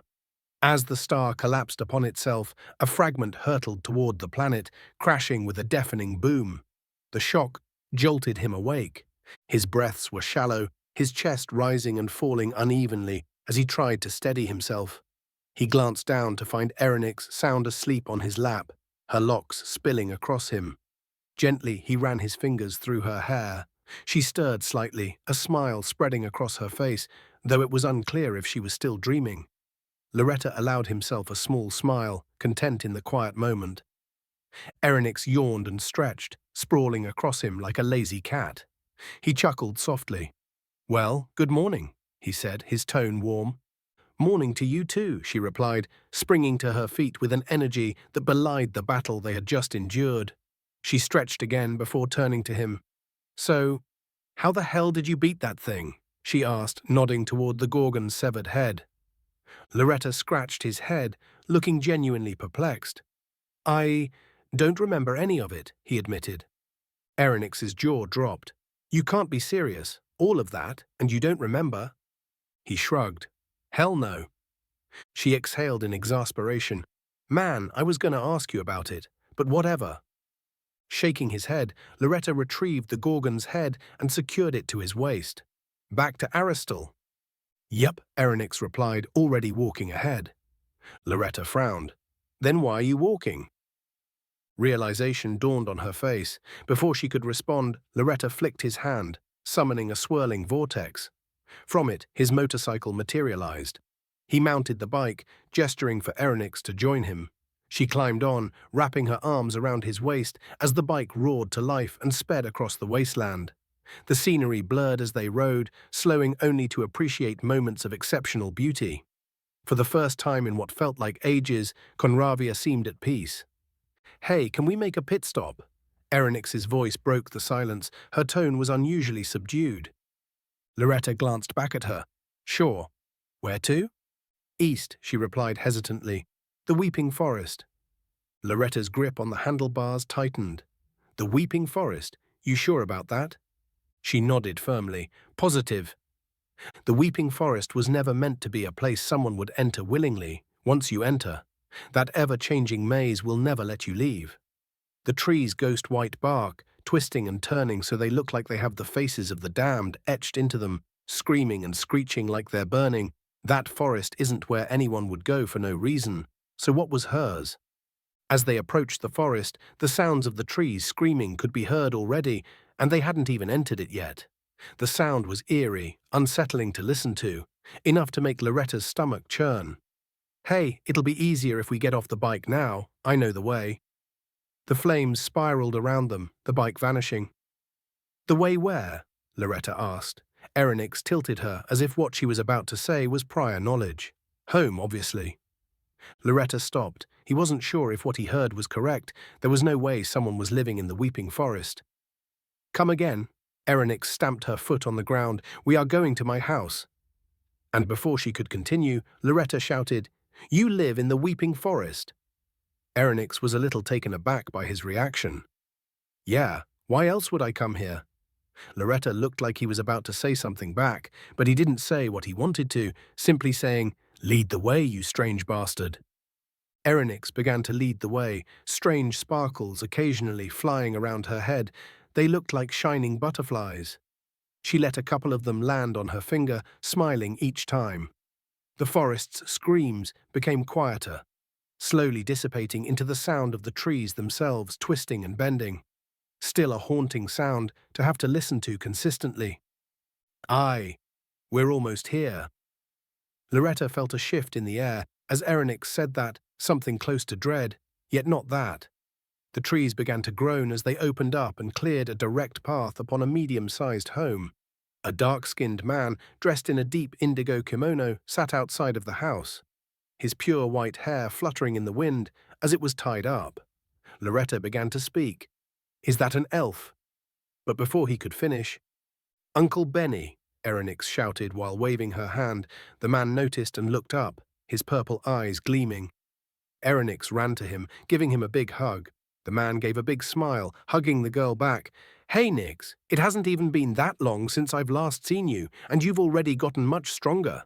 Blade putting you through it?" The man's voice was deep and exuded power, yet you couldn't feel any essentia around him. Erenyx shook her head. "Nah, that's thanks to him," she said while pointing at Loretta, who gave a light chuckle and a wave, clearly nervous. "Ah, boy, come closer, you seem quite strong." The man looked down at Erenyx, whispering playfully, "He's your boyfriend." Erenyx shouted, "No," and punched him in the side with some force, though he only laughed. The man extended his hand to Loretta. "The name is Benimaru. Pleasure to meet you, boy of Ra." Loretta was stunned for a second before remembering the mark on his forehead, the symbol of the clan's gifted. He shook Benimaru's hand. "Loretta Ra, pleasure to meet you too." Benimaru smiled. "Oh, old man Blade isn't home, though he wanted me to pass on a couple of things, Nyx." Erenyx looked at him with intrigue in her eyes, Benimaru creating a hole in the air next to him before retrieving a core from it. "Crystal Golem, he said you were lacking in variety." Erenyx frowned. "Thanks, I guess, but it would have been nice to fight it at least." Benimaru laughed. "I knew you would say that. You're just like Blade when he was young." She smiled at that comment. Benimaru took the core and walked to the clearing Erenyx used to train when she was younger. He planted the core into the ground and began to chant, his words infused with essentia. "Loretta, you might want to back up now," Benimaru shouted as he dashed away from the core, the earth groaning as it began to fuse with it. Loretta's feet flared into flames as he ran away. "Erenyx, the hell are you doing?" Erenyx stood there, a massive smile spread on her face as rock and crystal from the earth began to fly towards the core, building the golem right in front of their eyes. First, the legs were formed, one by one, each glistening limb gigantic in stature was made. With a roar, the massive golem was alive, though Erenyx was already on the move, spinning her body as she was zoned in on taking the beast down from the legs. Butterfly blow. Blue butterfly wings sprung out of her back, essentia flaring from her right fist as it was engulfed by power. One punch shattered the golem's lower leg. With a loud groan, the golem came crashing down upon its right leg. Erenyx propelled herself into the air as the beast came down onto its back, her fist engulfed in the same azure blue as the butterfly wings on her back. Erenyx's wings flapped as she shot down to the earth, her fist going through the golem and shattering it completely, taking the crystal golem down with ease. "What the hell?" Loretta muttered under his breath. Benimaru only laughed, his arms crossed under his kimono. Anytime she drains her essentia completely, she gets a massive boost in power after she recovers. It's almost inhuman. Benimaru stared proudly at her, a bright smile on his face. Erenyx searched through the shattered crystal around her feet, finally grasping the core. She held it close to her chest as it began to fuse with her body, sinking into her chest and giving her a soft pink glow. Erenyx's essentia flared, her aura palpable, trying to assert dominance over the golem's core. The pink glow around her hardened, the golem trying to fight back, but Erenyx's power was too much, and in the blink of an eye both auras disappeared, the pink glow gone, and the core with it. "Let's go," Erenyx shouted as she completely absorbed the core, her smile going ear to ear. She ran to Loretta and Benimaru with a smirk on her face. "That was way easier than I thought it'd be." Benimaru laughed. "You're practically a monster with how fast you grow stronger. Without a doubt, a trait from Blade." Loretta paused. He kept hearing that name, but he wasn't sure. Like, The blacksmith blade? He asked, his curiosity finally winning him over. Ah, I'm surprised someone as famous as you knows of such a humble blacksmith. But yes, Loretta was flattered. All the fame is from my father, he said while laughing. But is Master Blade really that strong? I assumed he was only a blacksmith. Erenyx perked up like a cat. He's super strong, she said with enthusiasm. Benimaru nodded in agreement. Mr. Benimaru, are you as strong as Master Blade? Benimaru stopped his movements for a second. Fuck no, he said bluntly. There was no question to his answer. Loretta thought about it for a second before putting the thought to the back of his mind. Looking at Erenyx now is so different from when he first met her. Now her energy is brimming to the surface, practically leaking as she exists. Erenyx looked at him with a grin on her face. Loretta raised his eyebrow. Let's have a match, right here, right now. You deadass? Loretta asked, surprised by her request. Erenyx nodded vigorously like a child. Ah, fuck it, why not? They both began to make space between themselves, Erenyx forming her axes in her hands. Loretta clapped his hands together, fire sparking and a beautiful sword being formed from within. He brandished his weapon as his eyes locked onto Erenyx's. I'll try not to disappoint, he says. Benimaru pointed his finger into the air, shooting a Essentia bullet. Erenyx charged as the signal went off. Chapter 18. Dawn Breaks. Erenyx's charge was a perfect blend of ferocity and precision, her movements sharp and deliberate, leaving no obvious gaps for Loretta to exploit. The ground trembled beneath her feet, but Loretta vanished in a burst of dust before her attack could land. She skidded to a halt, her eyes darting wildly. Confusion flickered across her face until a shadow loomed above. Heaven. Loretta's voice was low and steady as he brought his sword crashing down like a thunderbolt. Erenyx barely raised her axe in time, the force of the blow reverberating through her arms. Loretta's eyes burned with an intensity she hadn't seen before, his usual confidence now edged with an icy, lethal focus. And, he whispered, disappearing once more in a blur of speed. Erenyx braced herself, but his next attack came too fast. A brutal upward slash, tearing into her side, the impact forcing a pained gasp from her lips. Earth. The word came louder now, cutting through the chaos as Loretta twisted his blade and drove it into a devastating lateral slash. The strike sent Erenyx staggering, her balance faltering as the echo of his final cry rang out. Slash! Erenyx barely had time to react as the fiery blade carved through the air, flames erupting in a crackling blaze as it struck her body. She gritted her teeth, pain shooting through her as she struggled to keep her composure. Her energy surged in response, flaring outward as a glowing sigil materialized above her right shoulder. Golem, it proclaimed, the word resonating with raw power. The sigil pulsed once, and a crystal golem's colossal fist hurtled toward Loretta. He braced instinctively, raising his sword to block the incoming blow, but the sheer weight behind the attack forced him to falter. Erenyx seized the opening, driving a vicious kick into his side. The impact exploded like thunder, sending Loretta sprawling across the battlefield. Pain twisted his face as he skidded to a halt, coughing sharply. Before he could recover, the golem's fist crashed down where he had been standing, shattering the ground and kicking up a thick cloud of dust. Erenyx didn't relent. She dashed through the dust cloud, leaping into the air with momentum that turned her body into a spinning weapon. Her leg swung down with brutal force, aimed squarely at Loretta. He rolled aside just in time, the ground fracturing beneath the missed strike. Her head snapped toward him, her moon-like eyes glowing with a cold, eerie light. The ferocity in her gaze froze him for a split second.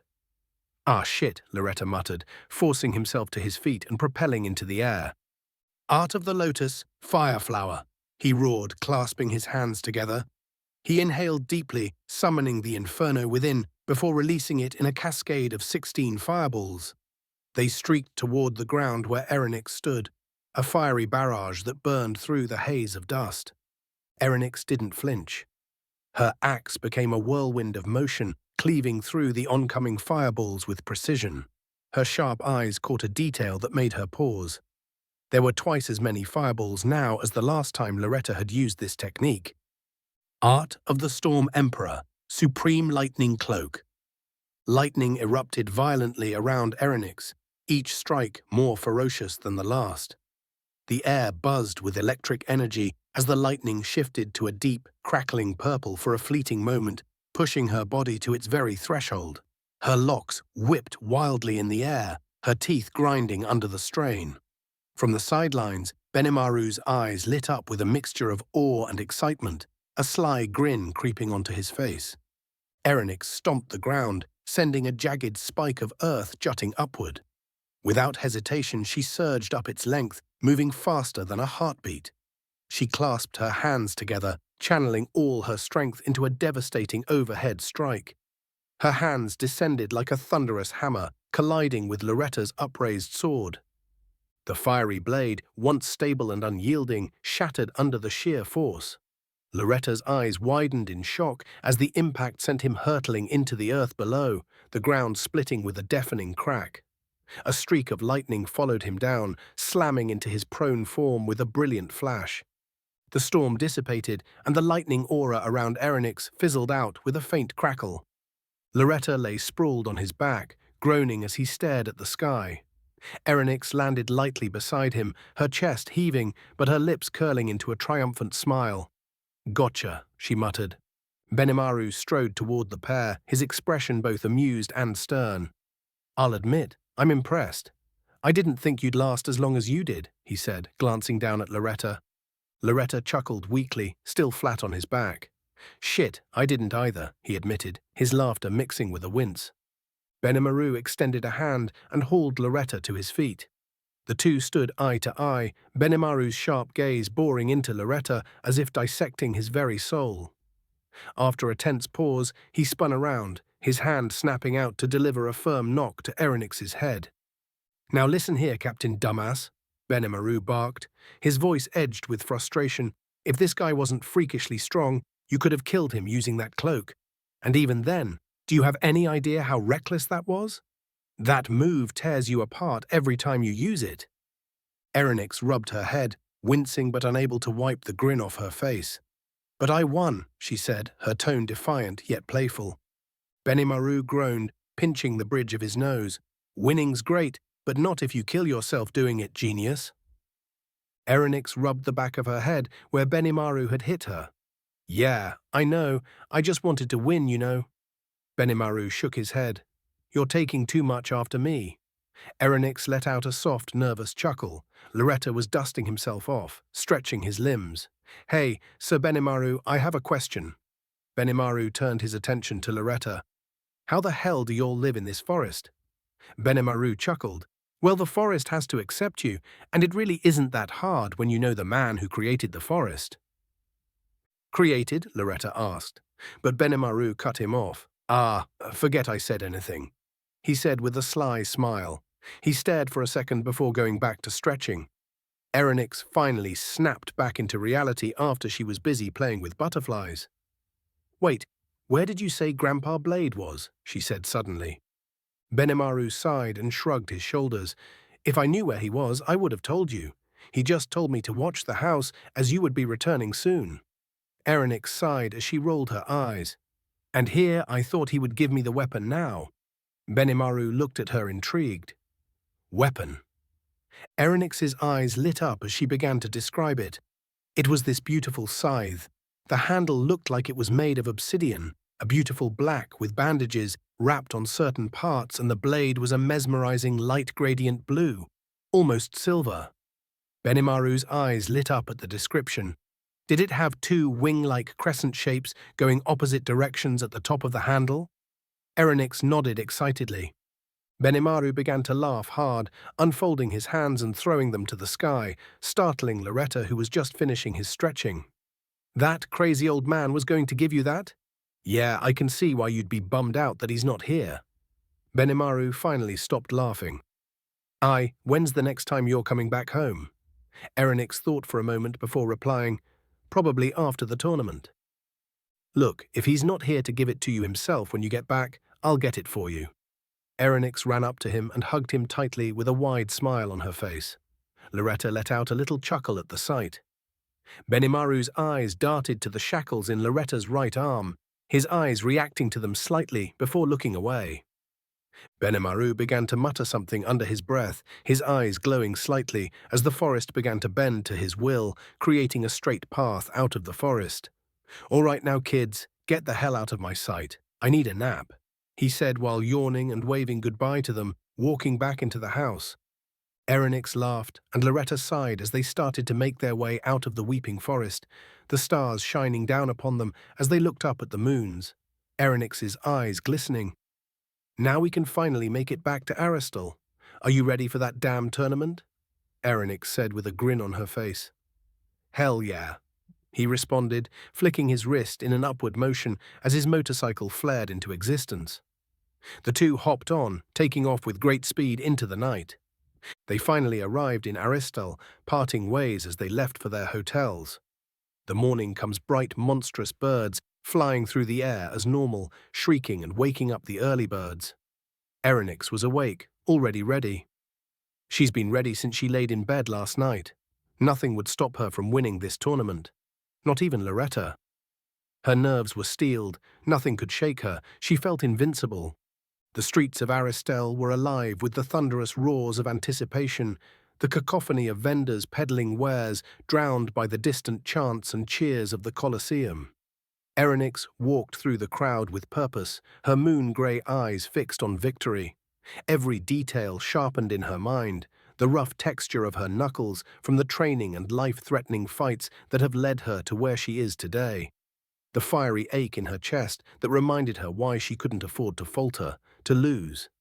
Each step closer to the Colosseum made her heart pound, not with fear, but with a raw, unrelenting hunger. She would not lose. Not today. The towering gates loomed ahead, and as the crowd's roar swelled, Erenyx's lips curled into a subtle, feral grin. Let them try. As her hands pressed against the colossal gate, a surge of energy coursed through her, pulling her into a different realm. The air here was thick, alive with unbridled power, and as her vision adjusted, the force of the energies around her struck like a physical blow. Scanning the room, she took in the figures scattered across the space, each one radiating a palpable aura of strength. Her gaze landed first on two peculiar participants, a masked child and an equally masked giant, the child sitting on the giant's shoulder, swinging his legs and commanding attention. Then her eyes shifted, narrowing as they settled on two all-too-familiar faces, the tall, pale man with long black hair and the deceptively innocent-looking boy who had ambushed her group at the start of the beast hunt. A shiver climbed her spine, her instincts screaming as her attention was drawn to the most formidable presence in the room. Aghil Sito stood confidently with a disarming smile, clad not in his signature armor but in attire built for agility and ease. He exuded an unsettling calm, his mere presence suffocating. And then she saw them, Nala and Kaku.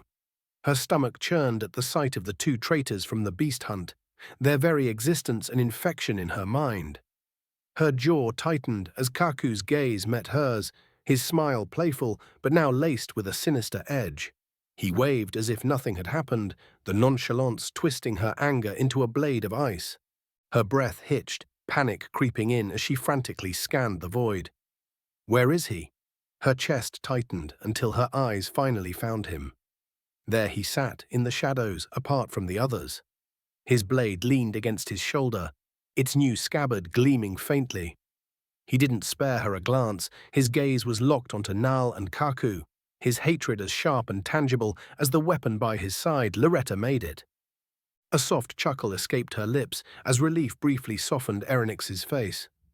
But the moment of peace evaporated when Aghil's aura surged, oppressive and all-encompassing. It felt as though invisible hands had wrapped around the hearts of everyone in the room, squeezing with a force that made breathing a struggle. Erenyx's legs threatened to buckle, but she locked her knees, refusing to show even a sliver of weakness. Her gaze flicked upward, catching sight of the child perched casually on the giant's shoulder. He was still kicking his legs, humming a carefree tune as though oblivious to the suffocating weight pressing down on the others. How could a mere child remain so unaffected? A pang of unease twisted in her chest. Just how strong was he? Aghiel's laughter rumbled through the air, breaking her thoughts. As expected, he said, his voice rich with authority. If you're standing in this space, you should be able to withstand much more than that. He strode to the center of the room, his towering presence commanding absolute attention. His gaze swept over the gathered warriors, sharp and assessing. I handpicked every one of you. I do not expect to be disappointed. With a casual raise of his right hand, an image of the Colosseum appeared in the air, vast and imposing. This is where you'll fight. I won't spoil all its secrets. But know this.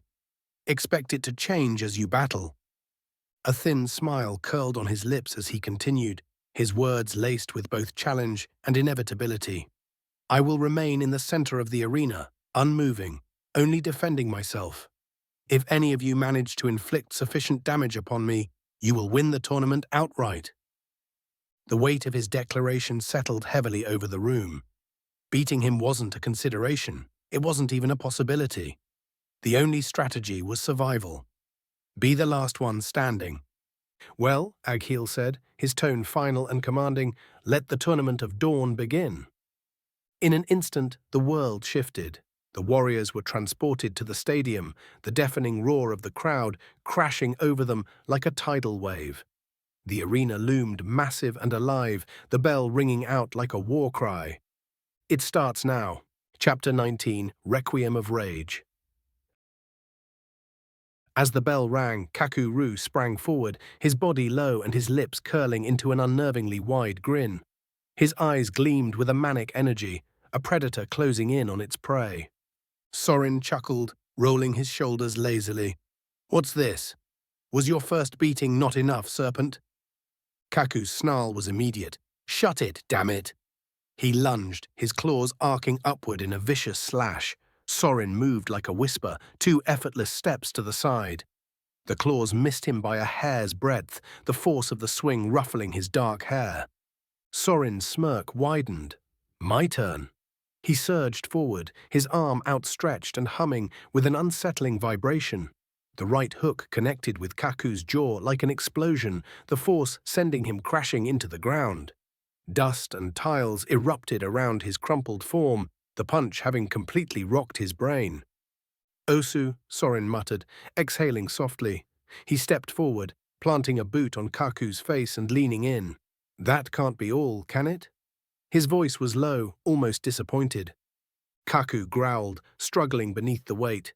Sorin's grin faltered for the briefest moment, his instincts flaring. He leapt back, just as a fireball roared toward him, hissing fiercely, striking the ground where he had stood. Flames licked the air, casting flickering shadows across the room. Sorin landed lightly, brushing ash from his sleeve. A little reckless, aren't we? As he looked back towards the rampaging Loretta, his tone was cool, but there was a glint of amusement in his eyes. Kaku shot to his feet, his claws aimed directly at Sorin's neck, a feral cry escaping his lips. Before he could close the distance, another figure blurred into view. Riai intercepted the strike, his massive shuriken unfolded into gleaming blades that locked against Kaku's claws. The two clashed with a screech of metal on metal, sparks flying. You again? Kaku spat, his voice filled with frustration. I don't have time for you, Riai-han.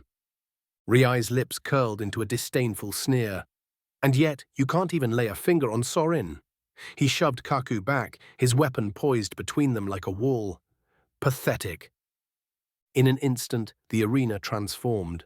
The smooth ground cracked and buckled, jagged rocks and towering pillars erupting across the battlefield. Shifting sands swirled in the oppressive heat, distorting the air and making every movement feel like a mirage. The terrain was unstable, an unpredictable maze of arcs and dips waiting to be exploited.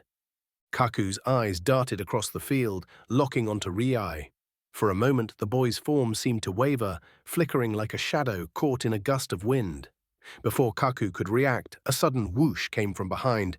He twisted sharply, dashing away just as blades sliced through the space he'd occupied. The near miss sent a chill racing down his spine.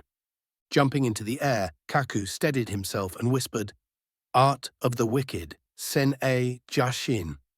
His voice carried an unsettling edge, and the air around his arm rippled. From his sleeve, thousands of white snakes burst forth in a violent torrent. Their fangs glistened, and their movements were hypnotic as they surged toward Rai, coiling and snapping until they latched onto his body. But Rai's form dissolved into smoke. The snakes tangled and struck at what was now a boulder, their fangs clinking uselessly against stone. Kaku's brow furrowed, his lips tightening. A substitution. Mirage Lotus! Riai's voice came from behind him. Kaku spun, his eyes catching the glint of a massive shuriken as it sailed toward him. Rai hurled it with deadly precision, and as it cut through the air, it multiplied endlessly. The weapon streaked toward Kaku in a dazzling, dizzying storm. The first few passed through him harmlessly, vanishing as though they'd never existed. Kaku's confidence surged, a smug grin tugging at his lips. Illusions, he muttered. But then pain flared. A sharp sting bloomed on his shoulder, then another on his thigh. His grin faltered as more cuts appeared, blood seeping through his clothes. The wounds multiplied rapidly, invisible blades carving into his flesh. Kaku staggered, his breath coming in ragged gasps. What? What is this? Rai stood at a distance, his weapon spinning idly in his hand. You thought they weren't real, he said, his tone cold. That's the beauty of the Mirage Lotus. You don't realize the truth until it's too late. The hell is this, a damn trick? Kaku snarled, his feet skidding back against the ground as the force of Rai's assault finally relented. Dust swirled around him, his chest heaving, but Rai stood motionless, his gaze cold and unreadable. A trick? Rai's voice cut through the air like a blade. No, this is judgment. As the words fell, he reached behind his back, his hand closing around the hilt of his katana. The battlefield fell silent, an eerie, suffocating stillness that seemed to draw all sound into itself. Not even the wind dared to whisper. Slowly, Rai unsheathed his blade, and as the weapon came into view, the silence deepened. The katana was a thing of nightmares. Its surface was pure darkness, undulating like liquid shadows, and it dripped with an oozing malice that hissed as it splattered onto the ground. The air grew heavier with each droplet, a palpable weight pressing down on everything. When the blade was fully drawn, Rai swung it downward. The sound of its darkness striking the floor shattered the silence, releasing a deafening roar that filled the arena. The cries of distant battles surged back into the air as if the blade had ripped apart the fabric of reality. In the next breath, Rai vanished. Kaku's eyes widened, his instincts screaming too late. Rai reappeared inches from him, his blade carving a diagonal arc across Kaku's body. Pain flared and blood splattered across the cracked ground. Damn it, you damn child! Kaku roared, staggering back. His breath came in ragged gasps, but his anger only grew. His eyes began to shift, their pupils narrowing into reptilian slits, glowing with a sickly green-yellow gradient. His muscles bulged unnaturally, veins pulsing like writhing snakes beneath his skin. Even his slicked-back hair spiked wildly as his rage consumed him. Essentia whipped violently around him, shattering rocks at his feet and gouging the ground. The air around him became oppressive, a vortex of raw power. He snarled, his voice distorted and guttural. Art of the fighter. His body blurred, vanishing from Rai's sight. Breakneck. Before Rai could react, Kaku reappeared, his fist driving into Rai's stomach with brutal force. The impact launched him skyward. Kaku didn't relent. He followed, his movements a flurry of kicks and punches, each blow hammering Rai higher into the air. Blitz! Kaku roared, his strikes blindingly fast, a relentless storm of violence. Rai barely had a moment to process before Kaku wrapped his arms around his midsection. Liger Bomb! With a primal scream, Kaku hurled them both downward. The air split with a deafening crack as Rai's body slammed into the arena floor, creating a massive crater that sent debris flying in all directions. Loretta had jumped over the crater the boy laid in, his eyes set on destruction as he chased his enemy, not sparing a second or those around him. Kaku stood over Rai, his chest heaving, eyes wild with rage. Foam flecked his lips as he snarled like a cornered beast. He raised his fist to strike again, only to freeze as the ground beneath him trembled.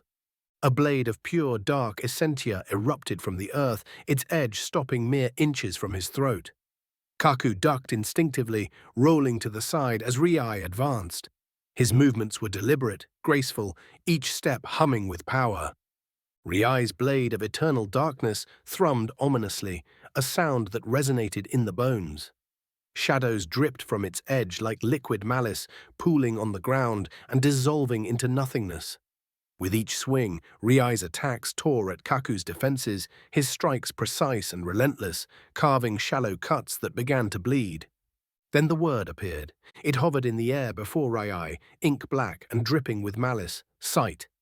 The letters oozed down like tears, staining the very fabric of everything around them. Riai's expression was calm, almost serene as he whispered, "Collapse." With a single fluid motion, he swung his blade horizontally. The air itself seemed to shatter. A deafening silence fell over the arena, and in that instant, the world was plunged into utter darkness. Kaku's scream pierced the void. Invisible blades struck from every direction, stabbing, slicing, burning into flesh that wasn't truly there. Pain tore through him, searing and unrelenting. He thrashed wildly, his movements frantic, his voice raw from screaming. Sorin watched the spectacle, his expression hard to read. "What is this?" he asked, his voice cutting through the silence. "An illusion?"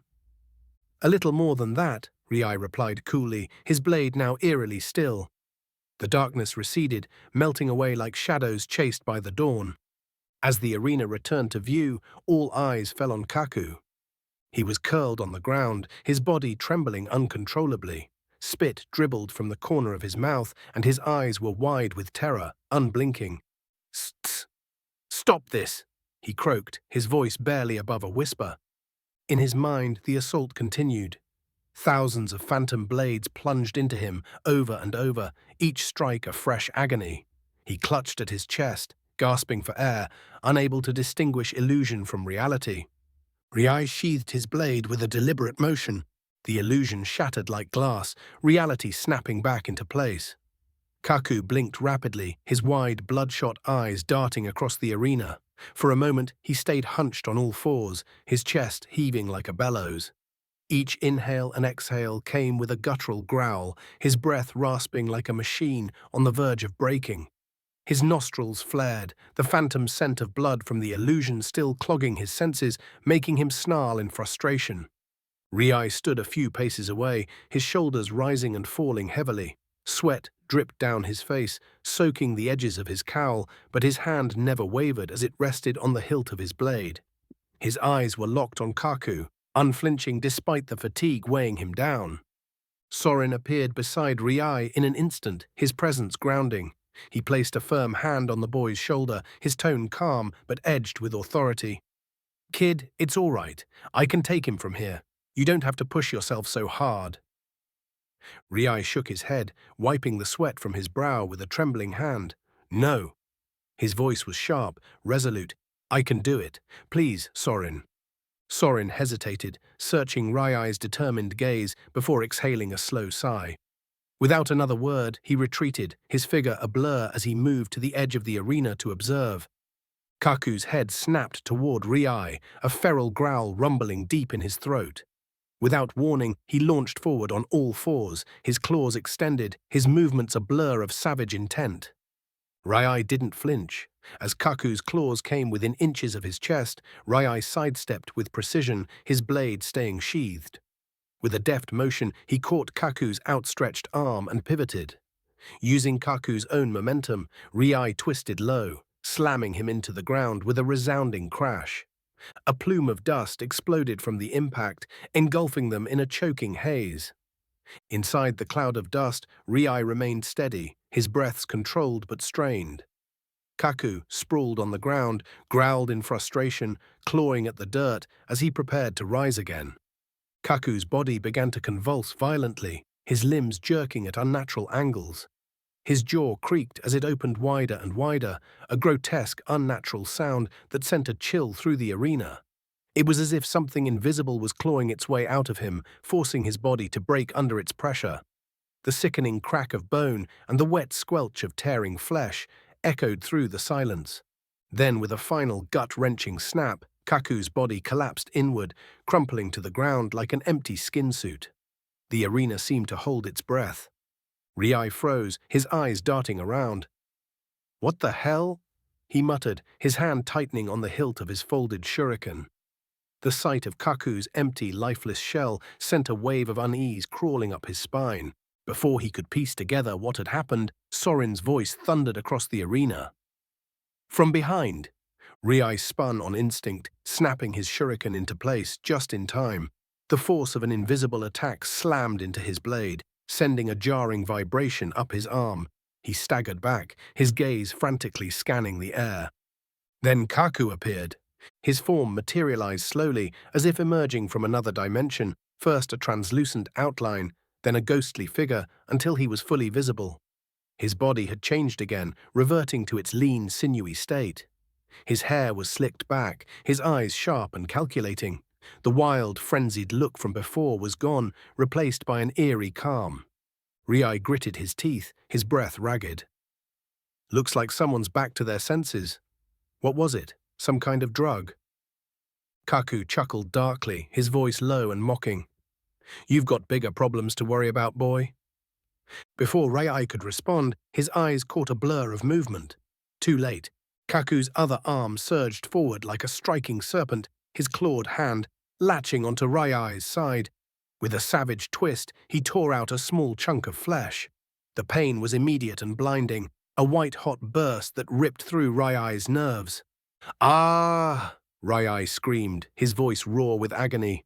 His shuriken snapped open instinctively, the sharp metallic sound cutting through the chaos. He stumbled back, clutching his wounded side, blood seeping between his fingers.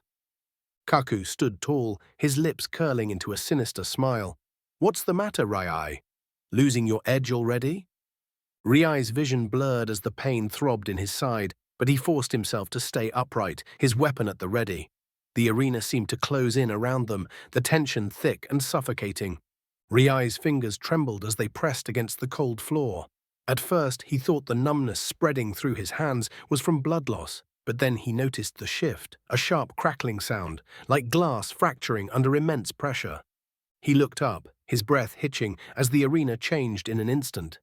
A thick cloud of steam hissed into the air, obscuring his vision for a moment before it cleared. On one side of the battlefield, the ground froze over, jagged spires of ice erupting violently from the floor. Frost crept outward in delicate yet deadly patterns, consuming everything in its path. Opposite the icy wasteland, molten pools bubbled and churned, the floor splitting to reveal veins of glowing magma. Small volcanoes emerged, spewing bursts of fiery rock that sizzled on contact with the cooler air. Riai's heart pounded as he instinctively pulled his hand back, but not before frost began to crystallize around his fingertips. The ice clung to his skin like a living thing, relentless and cold as death.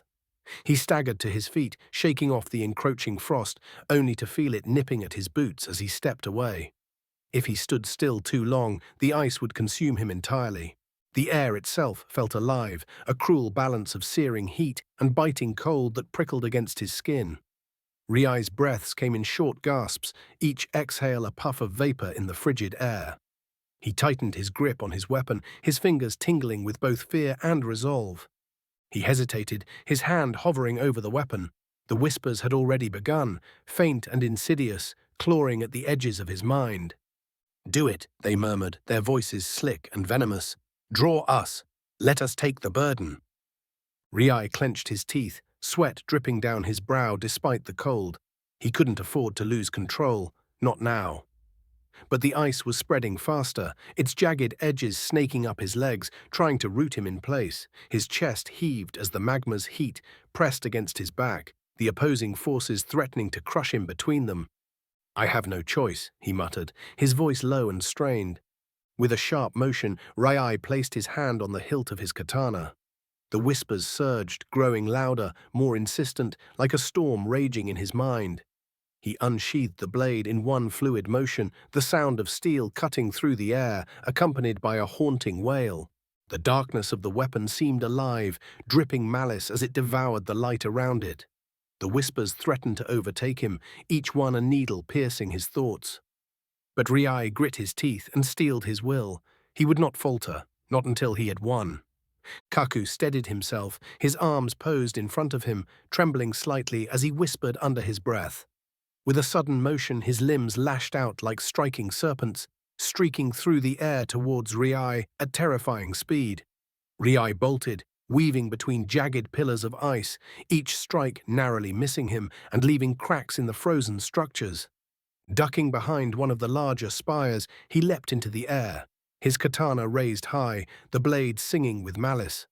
With a yell, Riai swung downward in a wide arc, aiming for Kaku's exposed frame. But Kaku twisted away at the last second, his movements unnaturally fluid, and countered with a swift kick. "You fool!" he shouted. Lightning essentia crackled around his leg as it slammed into Riai's already injured side.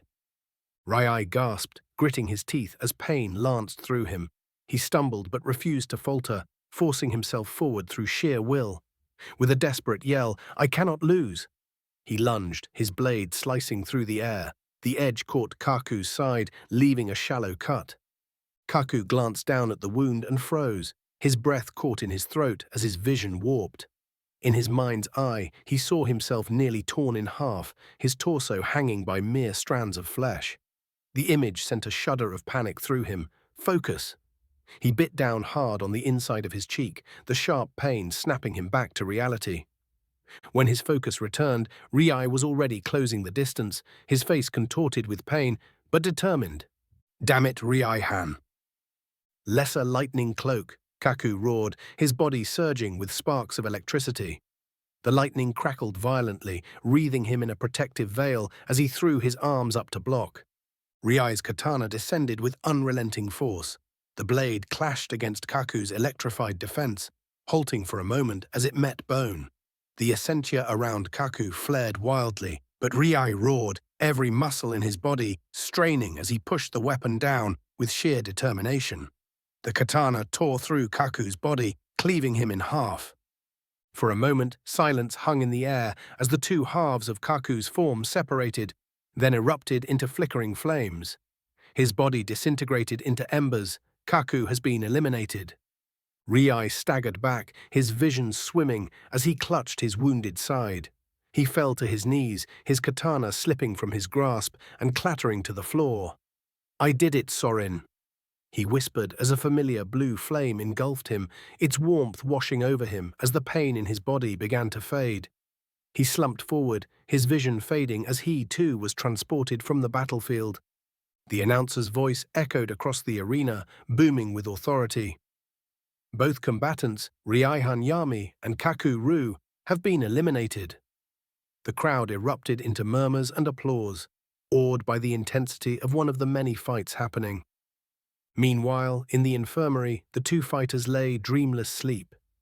Their bodies were whole again, free of wounds, as if the battle had never taken place. Yet the toll it had taken lingered in the quiet of their unconscious minds.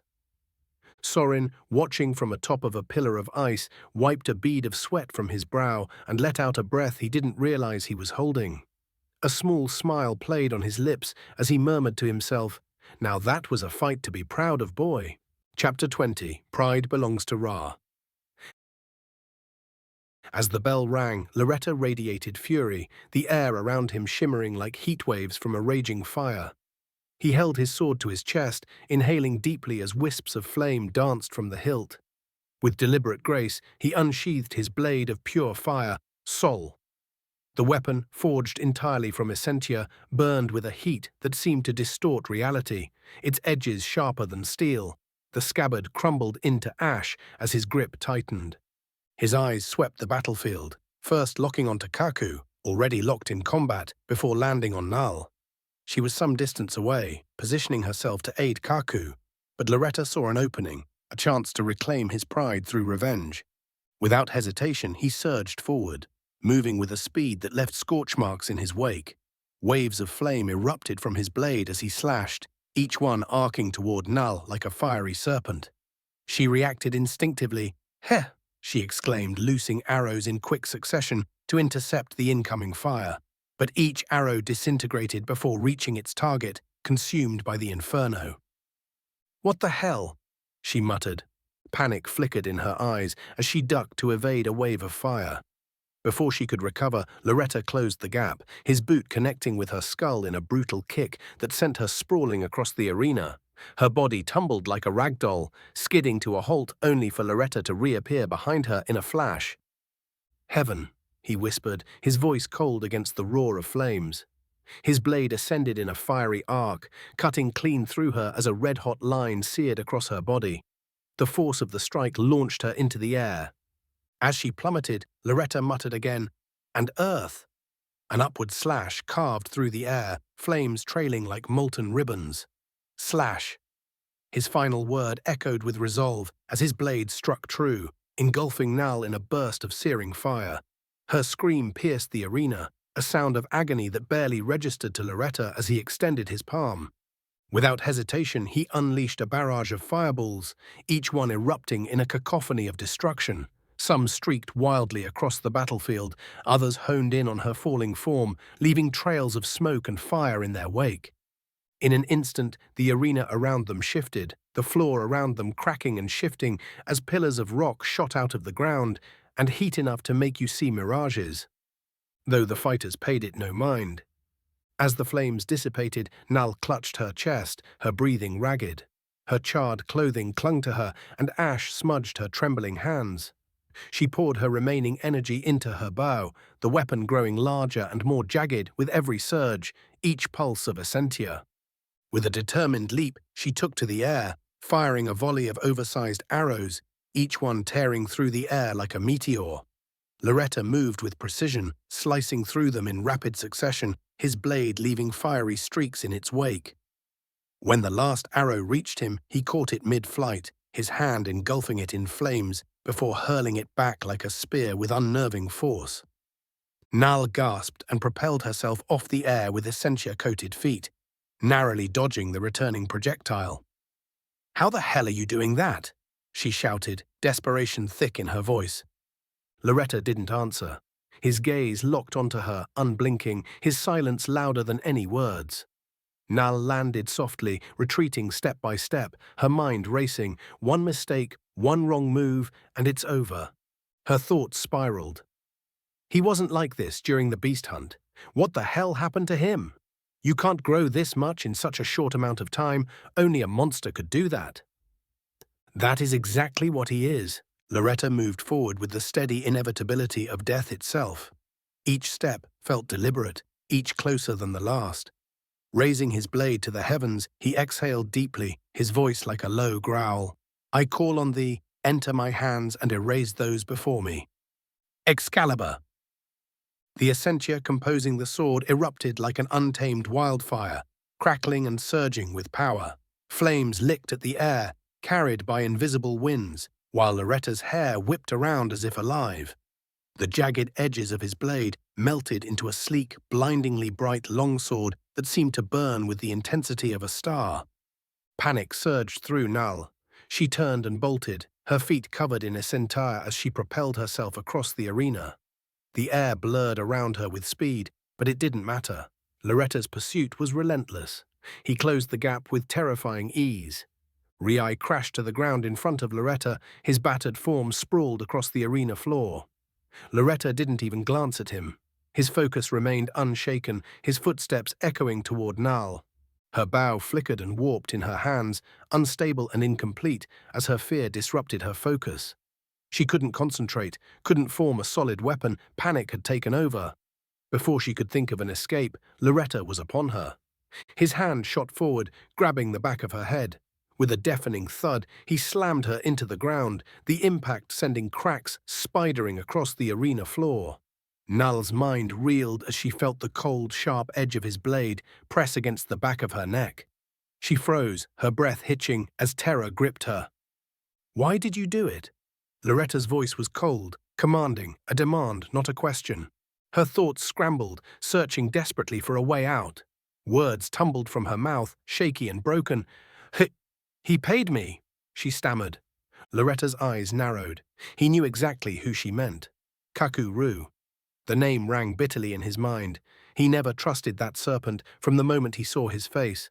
Perhaps, like the pale man Sorin they had encountered before, Kaku harbored his own grudge against the Order. Loretta pressed the blade down, the tip digging into the back of Null's head. Her screams echoed through the arena, raw and desperate. "Please stop," she begged, her voice trembling with fear. But Loretta didn't flinch. No plea could reach him now. Suddenly, the air shifted. A piercing chill swept through the arena, freezing the very marrow of those who felt it. Vision fled from every pair of eyes, the world consumed by a black void. It was as though the Grim Reaper himself had shrouded them in his cloak. The cold was suffocating, crawling into Loretta's bones, but he remained unmoved, his grip on the blade firm. "Not even death will keep me from passing judgment," he growled under his breath. Yet when he pressed the blade further, there was nothing beneath him. Null had vanished in the darkness. Loretta stood, his teeth clenched in frustration. Gripping his wrist tightly, he muttered with a hint of desperation in his voice, calling out to the unknown, "Sul, if you're truly here to help me, then tell me where she went." Silence greeted him. His snarl deepened, anger seeping into every muscle of his body as he steadied himself, searching for her presence in the void. A sharp burst of energy hit his chin, snapping his head back. Another struck his liver. Blow after blow rained upon him from unseen angles, forcing him to brace against the unrelenting assault. His frustration boiled over, and with a primal roar, Essentia exploded outward in a fiery wave, burning away the suffocating chill for a moment. But the attacks continued. He could hear the hiss of arrows flying through the air, each one grazing him or missing by mere inches. He focused, searching for patterns amidst the chaos, until he noticed it, a counterclockwise rhythm in the attacks. A wicked grin spread across his face. "Got you, you damn rat," he muttered. He drove his blade into the ground and swung it in a wide arc, unleashing a massive wave of fire. A scream cut through the darkness as the flames struck. Loretta lunged toward the sound, his hand outstretched, aiming to grab her by the neck. But she wasn't there. His fingers grasped at empty air. Breathing heavily, he stilled himself, sharpening his senses. The hum of Essentia reached his ears, faint at first but growing louder with every draw of her bow. There, he was adapting by the second. He began dodging with ease, swaying his head and body just enough to avoid each arrow. Slowly, deliberately, he advanced, his steps light and measured, his focus unbreakable. Then, as suddenly as it had come, the darkness lifted. Sight returned to the arena, and with it, Loretta's rage reignited. His blade flared to life once more, roaring with intensity. He spotted Null darting between towering pillars, using the transformed arena to her advantage. She leapt from one to another with practiced agility, her bow flickering but still functional. Loretta raised his free hand and hurled fireballs at the pillars, each explosion crumbling the structures into heaps of ash and debris. One by one, the pillars fell, their destruction closing off her escape routes. Loretta's fiery aura surged as he advanced, his expression cold and unyielding. Erenyx landed heavily beside Loretta, her twin axes gleaming under the flickering firelight as she yanked them from the ground. Her sharp eyes assessed him, unease creeping into her expression. "You look like you're trying to do more than just eliminate her," she said cautiously. Loretta didn't bother looking at her, his focus locked on Null. Fireballs continued to rain down, each one more concentrated, faster and more destructive than the last, but his hands trembled. "What, you've been watching?" he asked, his voice dripping with disdain. "This is what they both deserve, and you know it." Arinex felt a chill run down her spine at his words. She raised an axe just in time to deflect one of Null's stray arrows, but barely flinched, her focus remaining on Loretta. "Loretta," she said firmly, "you can't just go around passing judgment on people you think deserve it." His head snapped toward her, eyes blazing. "And who's going to stop me?" His iris shook unnaturally in his eyes, and the venom in his voice was palpable, cutting through the air like a blade. Before she could answer, he launched another fireball, but she responded swiftly, driving a sharp kick into his back. Loretta hit the ground hard, but before he could react, Erenyx slammed her axe into the ground beside his head, the blade embedding deep into the floor. Her voice was cold. "You really aren't who I thought you were." Her voice was saddened. Loretta's hand shot up, flames crackling at his fingertips. "You don't know me at all," he growled.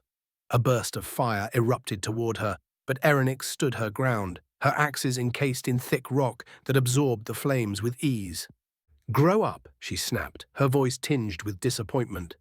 Stomping her foot into the ground, she unleashed a pulse of essentia, binding him in place with earthen restraints. Without another glance, she turned her focus to Nal.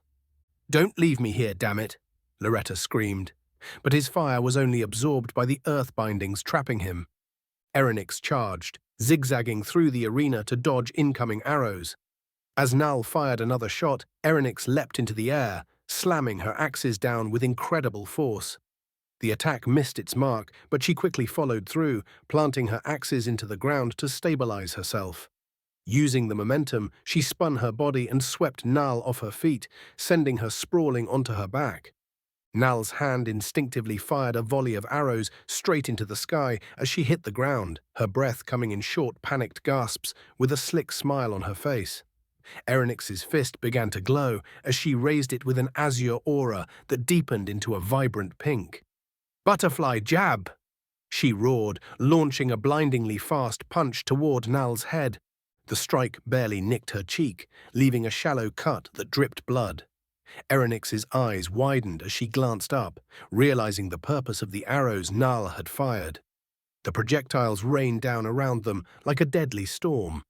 Acting quickly, Erenyx grabbed her axes and dashed away, narrowly avoiding the deadly barrage as the arrows shattered into the ground like glass. "Tricky bitch," she muttered under her breath. "Don't ever run out of tricks, do you?" Erenyx spat, twirling her massive axes effortlessly. Her tone was sharp, but her eyes gleamed with a competitive hunger. "When you hang around Kaku, you learn a thing or two," Nal shot back, forcing herself to her feet. Her bow hummed as its essentia hardened once more, her confidence returning with her focus. Erenyx's lips curled into a smirk. "Don't get cocky. I'll beat you worse than he did." With that, she slammed one of her axes into the ground, dissolving it into a rippling pool of water. "Flash!" she shouted, stomping into the puddle. A surge of electricity shot through the water, striking Nal. Nala shrieked in pain as her bow flickered, the surge momentarily disrupting her essentia. Erenyx wasted no time, closing the gap with a brutal gut punch. Her fist flared with energy just before impact, unleashing a second wave of force that sent Nala flying across the arena. Erenyx chased her relentlessly, weaving through the flurry of arrows Nala loosed in desperation. As Nala landed, Erenyx spun and slammed her axe into the ground, summoning a massive earthen spike that shot toward her opponent. Nala barely evaded the pillar, her movements sharp despite her pain. But when Nal's palm brushed the earthen spike, the hum of her essentia shifted subtly. Erenyx's sharp instincts caught the change, and her body tensed. From across the arena, Nala unleashed another volley of arrows, each one encased in hardened stone. Erenyx reacted swiftly, slamming her axes into the ground and summoning a sturdy earth wall to shield herself. The arrows shattered against the barrier, splintering into harmless fragments. As the dust settled, Erenyx leapt from behind the wall, her axes nowhere to be seen. In their place, glowing azure butterfly wings, crafted from pure essentia, unfurled from her back. Energy surged down her leg as she fell from the air with incredible speed. "Butterfly blow," she roared, her heel crashing into Nal's body with devastating force. The ground beneath them cracked and caved, sending a shockwave rippling outward. Erenyx grinned, a fire igniting in her eyes. The thrill of the fight was awakening something primal in her, a hunger for battle she couldn't suppress. Nala groaned, her body aching as she struggled to rise from the crater Erenyx had left her in. Her legs wobbled beneath her, but she managed to stand just in time to dodge a kick aimed at her head. The attack whistled past, grazing her cheek. Erenyx's strikes were relentless, each one carrying a raw physicality that eclipsed Loretta's power. Nal's breath hitched as she dodged another kick, her mind racing. If too many of those land, I'm done for. Nala's eyes lit up as a plan began to form. She moved cautiously, her steps measured to avoid alerting Erenyx to her intent. Raising her bow, she exhaled slowly, steadying her aim. "Art of the archer. 6-arrow volley," she whispered. The single large arrow on her bowstring split into 6 smaller ones, each pulsating with the same concentrated energy. She loosed the arrows, and they whizzed past Erenyx, who spun around, startled. Her eyes widened as she realized the arrows were aimed at Loretta, still bound by her earlier attack. The projectiles streaked toward his restrained limbs, threatening to free him. Erenyx cursed under her breath, slamming her foot into the ground to reinforce the binds around Loretta. "Not on my watch, damn it," she growled, dashing toward Null. Ducking under a hastily fired arrow, she closed the distance in a flash and delivered a brutal uppercut. The impact lifted Null into the air, her head snapping back as her vision blurred. Arinex didn't let up. Leaping after her, she unleashed a relentless flurry of punches, each strike reverberating with raw power. Null's body hung suspended in mid-air as Erenyx's assault continued, every hit releasing bursts of energy that crackled like distant thunder. With a final devastating blow, Erenyx slammed Null into the ground, the arena floor cracking beneath the impact. Panting, Erenyx staggered back, her chest heaving. She glanced at her trembling hands, realizing how much energy she had poured into the attack. "Damn. Got carried away," she muttered, shaking her head to refocus. A deafening roar shattered the moment of stillness. Erenyx's head snapped toward the source as Loretta tore through the restraints, his muscles bulging with uncontrolled essentia. His eyes burned with a wild, unstable light, darting around the arena before locking onto her. "Ah, shit," Erenyx muttered, her grip tightening. She turned to face him, her stance firm despite her exhaustion. Loretta stepped forward, his voice trembling with urgency. "I don't want to fight you, damn it. Move, Nyx." His tone was almost pleading, a stark contrast to the fury emanating from his aura. Erenyx hesitated for only a moment. "You know I can't do that." She clapped her hands together, forming a sharp hand sign. "Zeus, come on." With a crackling roar, the Thunderbird materialized behind her, its eyes glowing with electric intensity. Lightning coiled around its body as it spread its massive wings, illuminating the arena in a dazzling display of power. With a screech, Zeus propelled itself forward, a streak of lightning hurtling toward Loretta. Loretta braced himself, raising his arms just as Zeus's wing collided with him. The impact sent a deafening boom across the arena, the air rippling from the sheer force. Sparks of electricity danced across Loretta's skin as he held his ground, his teeth clenched in defiance. Null staggered to her feet, her lips curling into a smile as her ploy succeeded. She raised her bow, her fingers releasing a rapid volley of arrows aimed at Erenyx. The arrows whizzed through the air, but Erenyx barely flinched, her irritation palpable as she swatted them aside like gnats. "You bore me already," Erenyx muttered, her voice sharp with disdain. Stretching out her arm, she clenched her fist, and the ground beneath Null began to ripple. From the shifting earth, her great serpent Shiki emerged, its shimmering form coiling around Null before swallowing her whole. The serpent slithered back into the ground, its essence dissipating as quickly as it had appeared. Erenyx turned her attention to Loretta. His sword flickered with erratic energy, its hum discordant and unsettling. She narrowed her eyes, recognizing the weapon's influence. "Zeus, aim for the sword," she commanded, her Thunderbird responding with a piercing cry. Lightning crackled across Zeus's wings as it soared toward Loretta. Before the strike landed, the arena shifted violently. A burst of steam enveloped them, obscuring their vision as volcanoes erupted around the battlefield. Magma pooled beneath their feet, the heat suffocating. Across the field, an icy tundra loomed, a stark, surreal contrast. Erenyx didn't falter. She vaulted off a nearby volcanic rock formation, electricity surging around her arm. Her speed increased as she charged Loretta, who was still fending off Zeus. With a powerful forearm strike to his neck, she slammed him into the ground. Zeus followed up with a massive lightning bolt, striking Loretta's arm and forcing him to release the blade. His body spasmed as the weapon clattered to the ground. When the lightning subsided, Loretta's wild eyes regained focus. His breath was ragged, but his gaze was steady, no longer erratic. The shackles on his right wrist reappeared, their chains jingling faintly. He cursed under his breath, his voice low and bitter. "Damn it, Saul, I trusted you too much."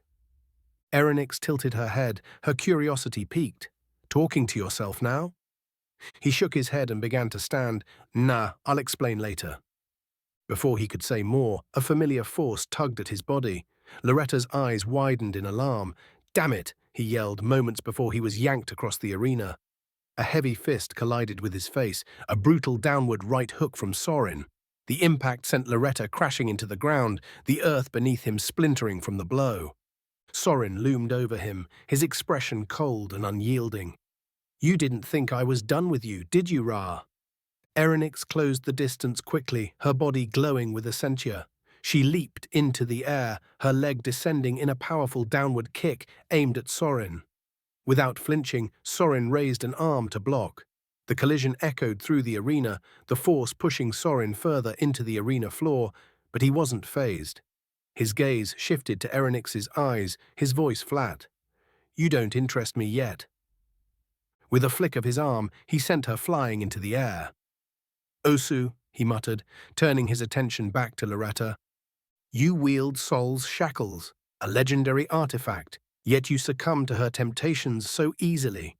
Sorin's voice was steady, his words sharp with disdain.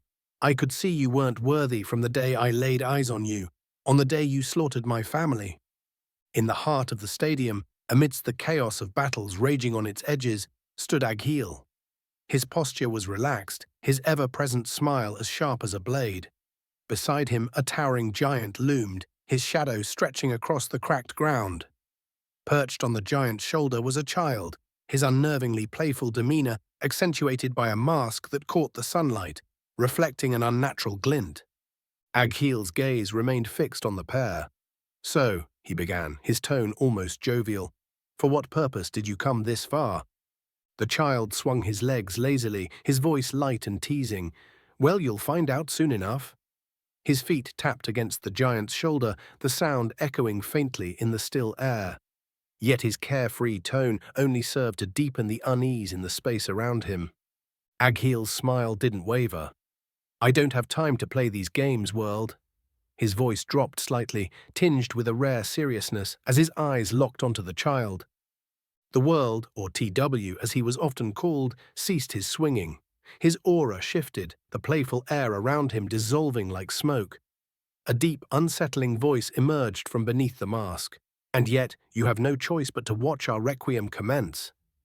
The weight of his words pressed into the air, thick and suffocating. Even the giant seemed to stand taller, its presence amplifying the tension.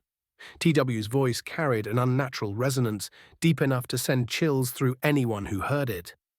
Yet Agheel's expression remained unchanged, his smile refusing to falter. "That's the TW I'm used to," Agheel said lightly, his tone contrasting sharply with the oppressive atmosphere. Meanwhile, back amidst the fighting, Erenyx froze mid-motion.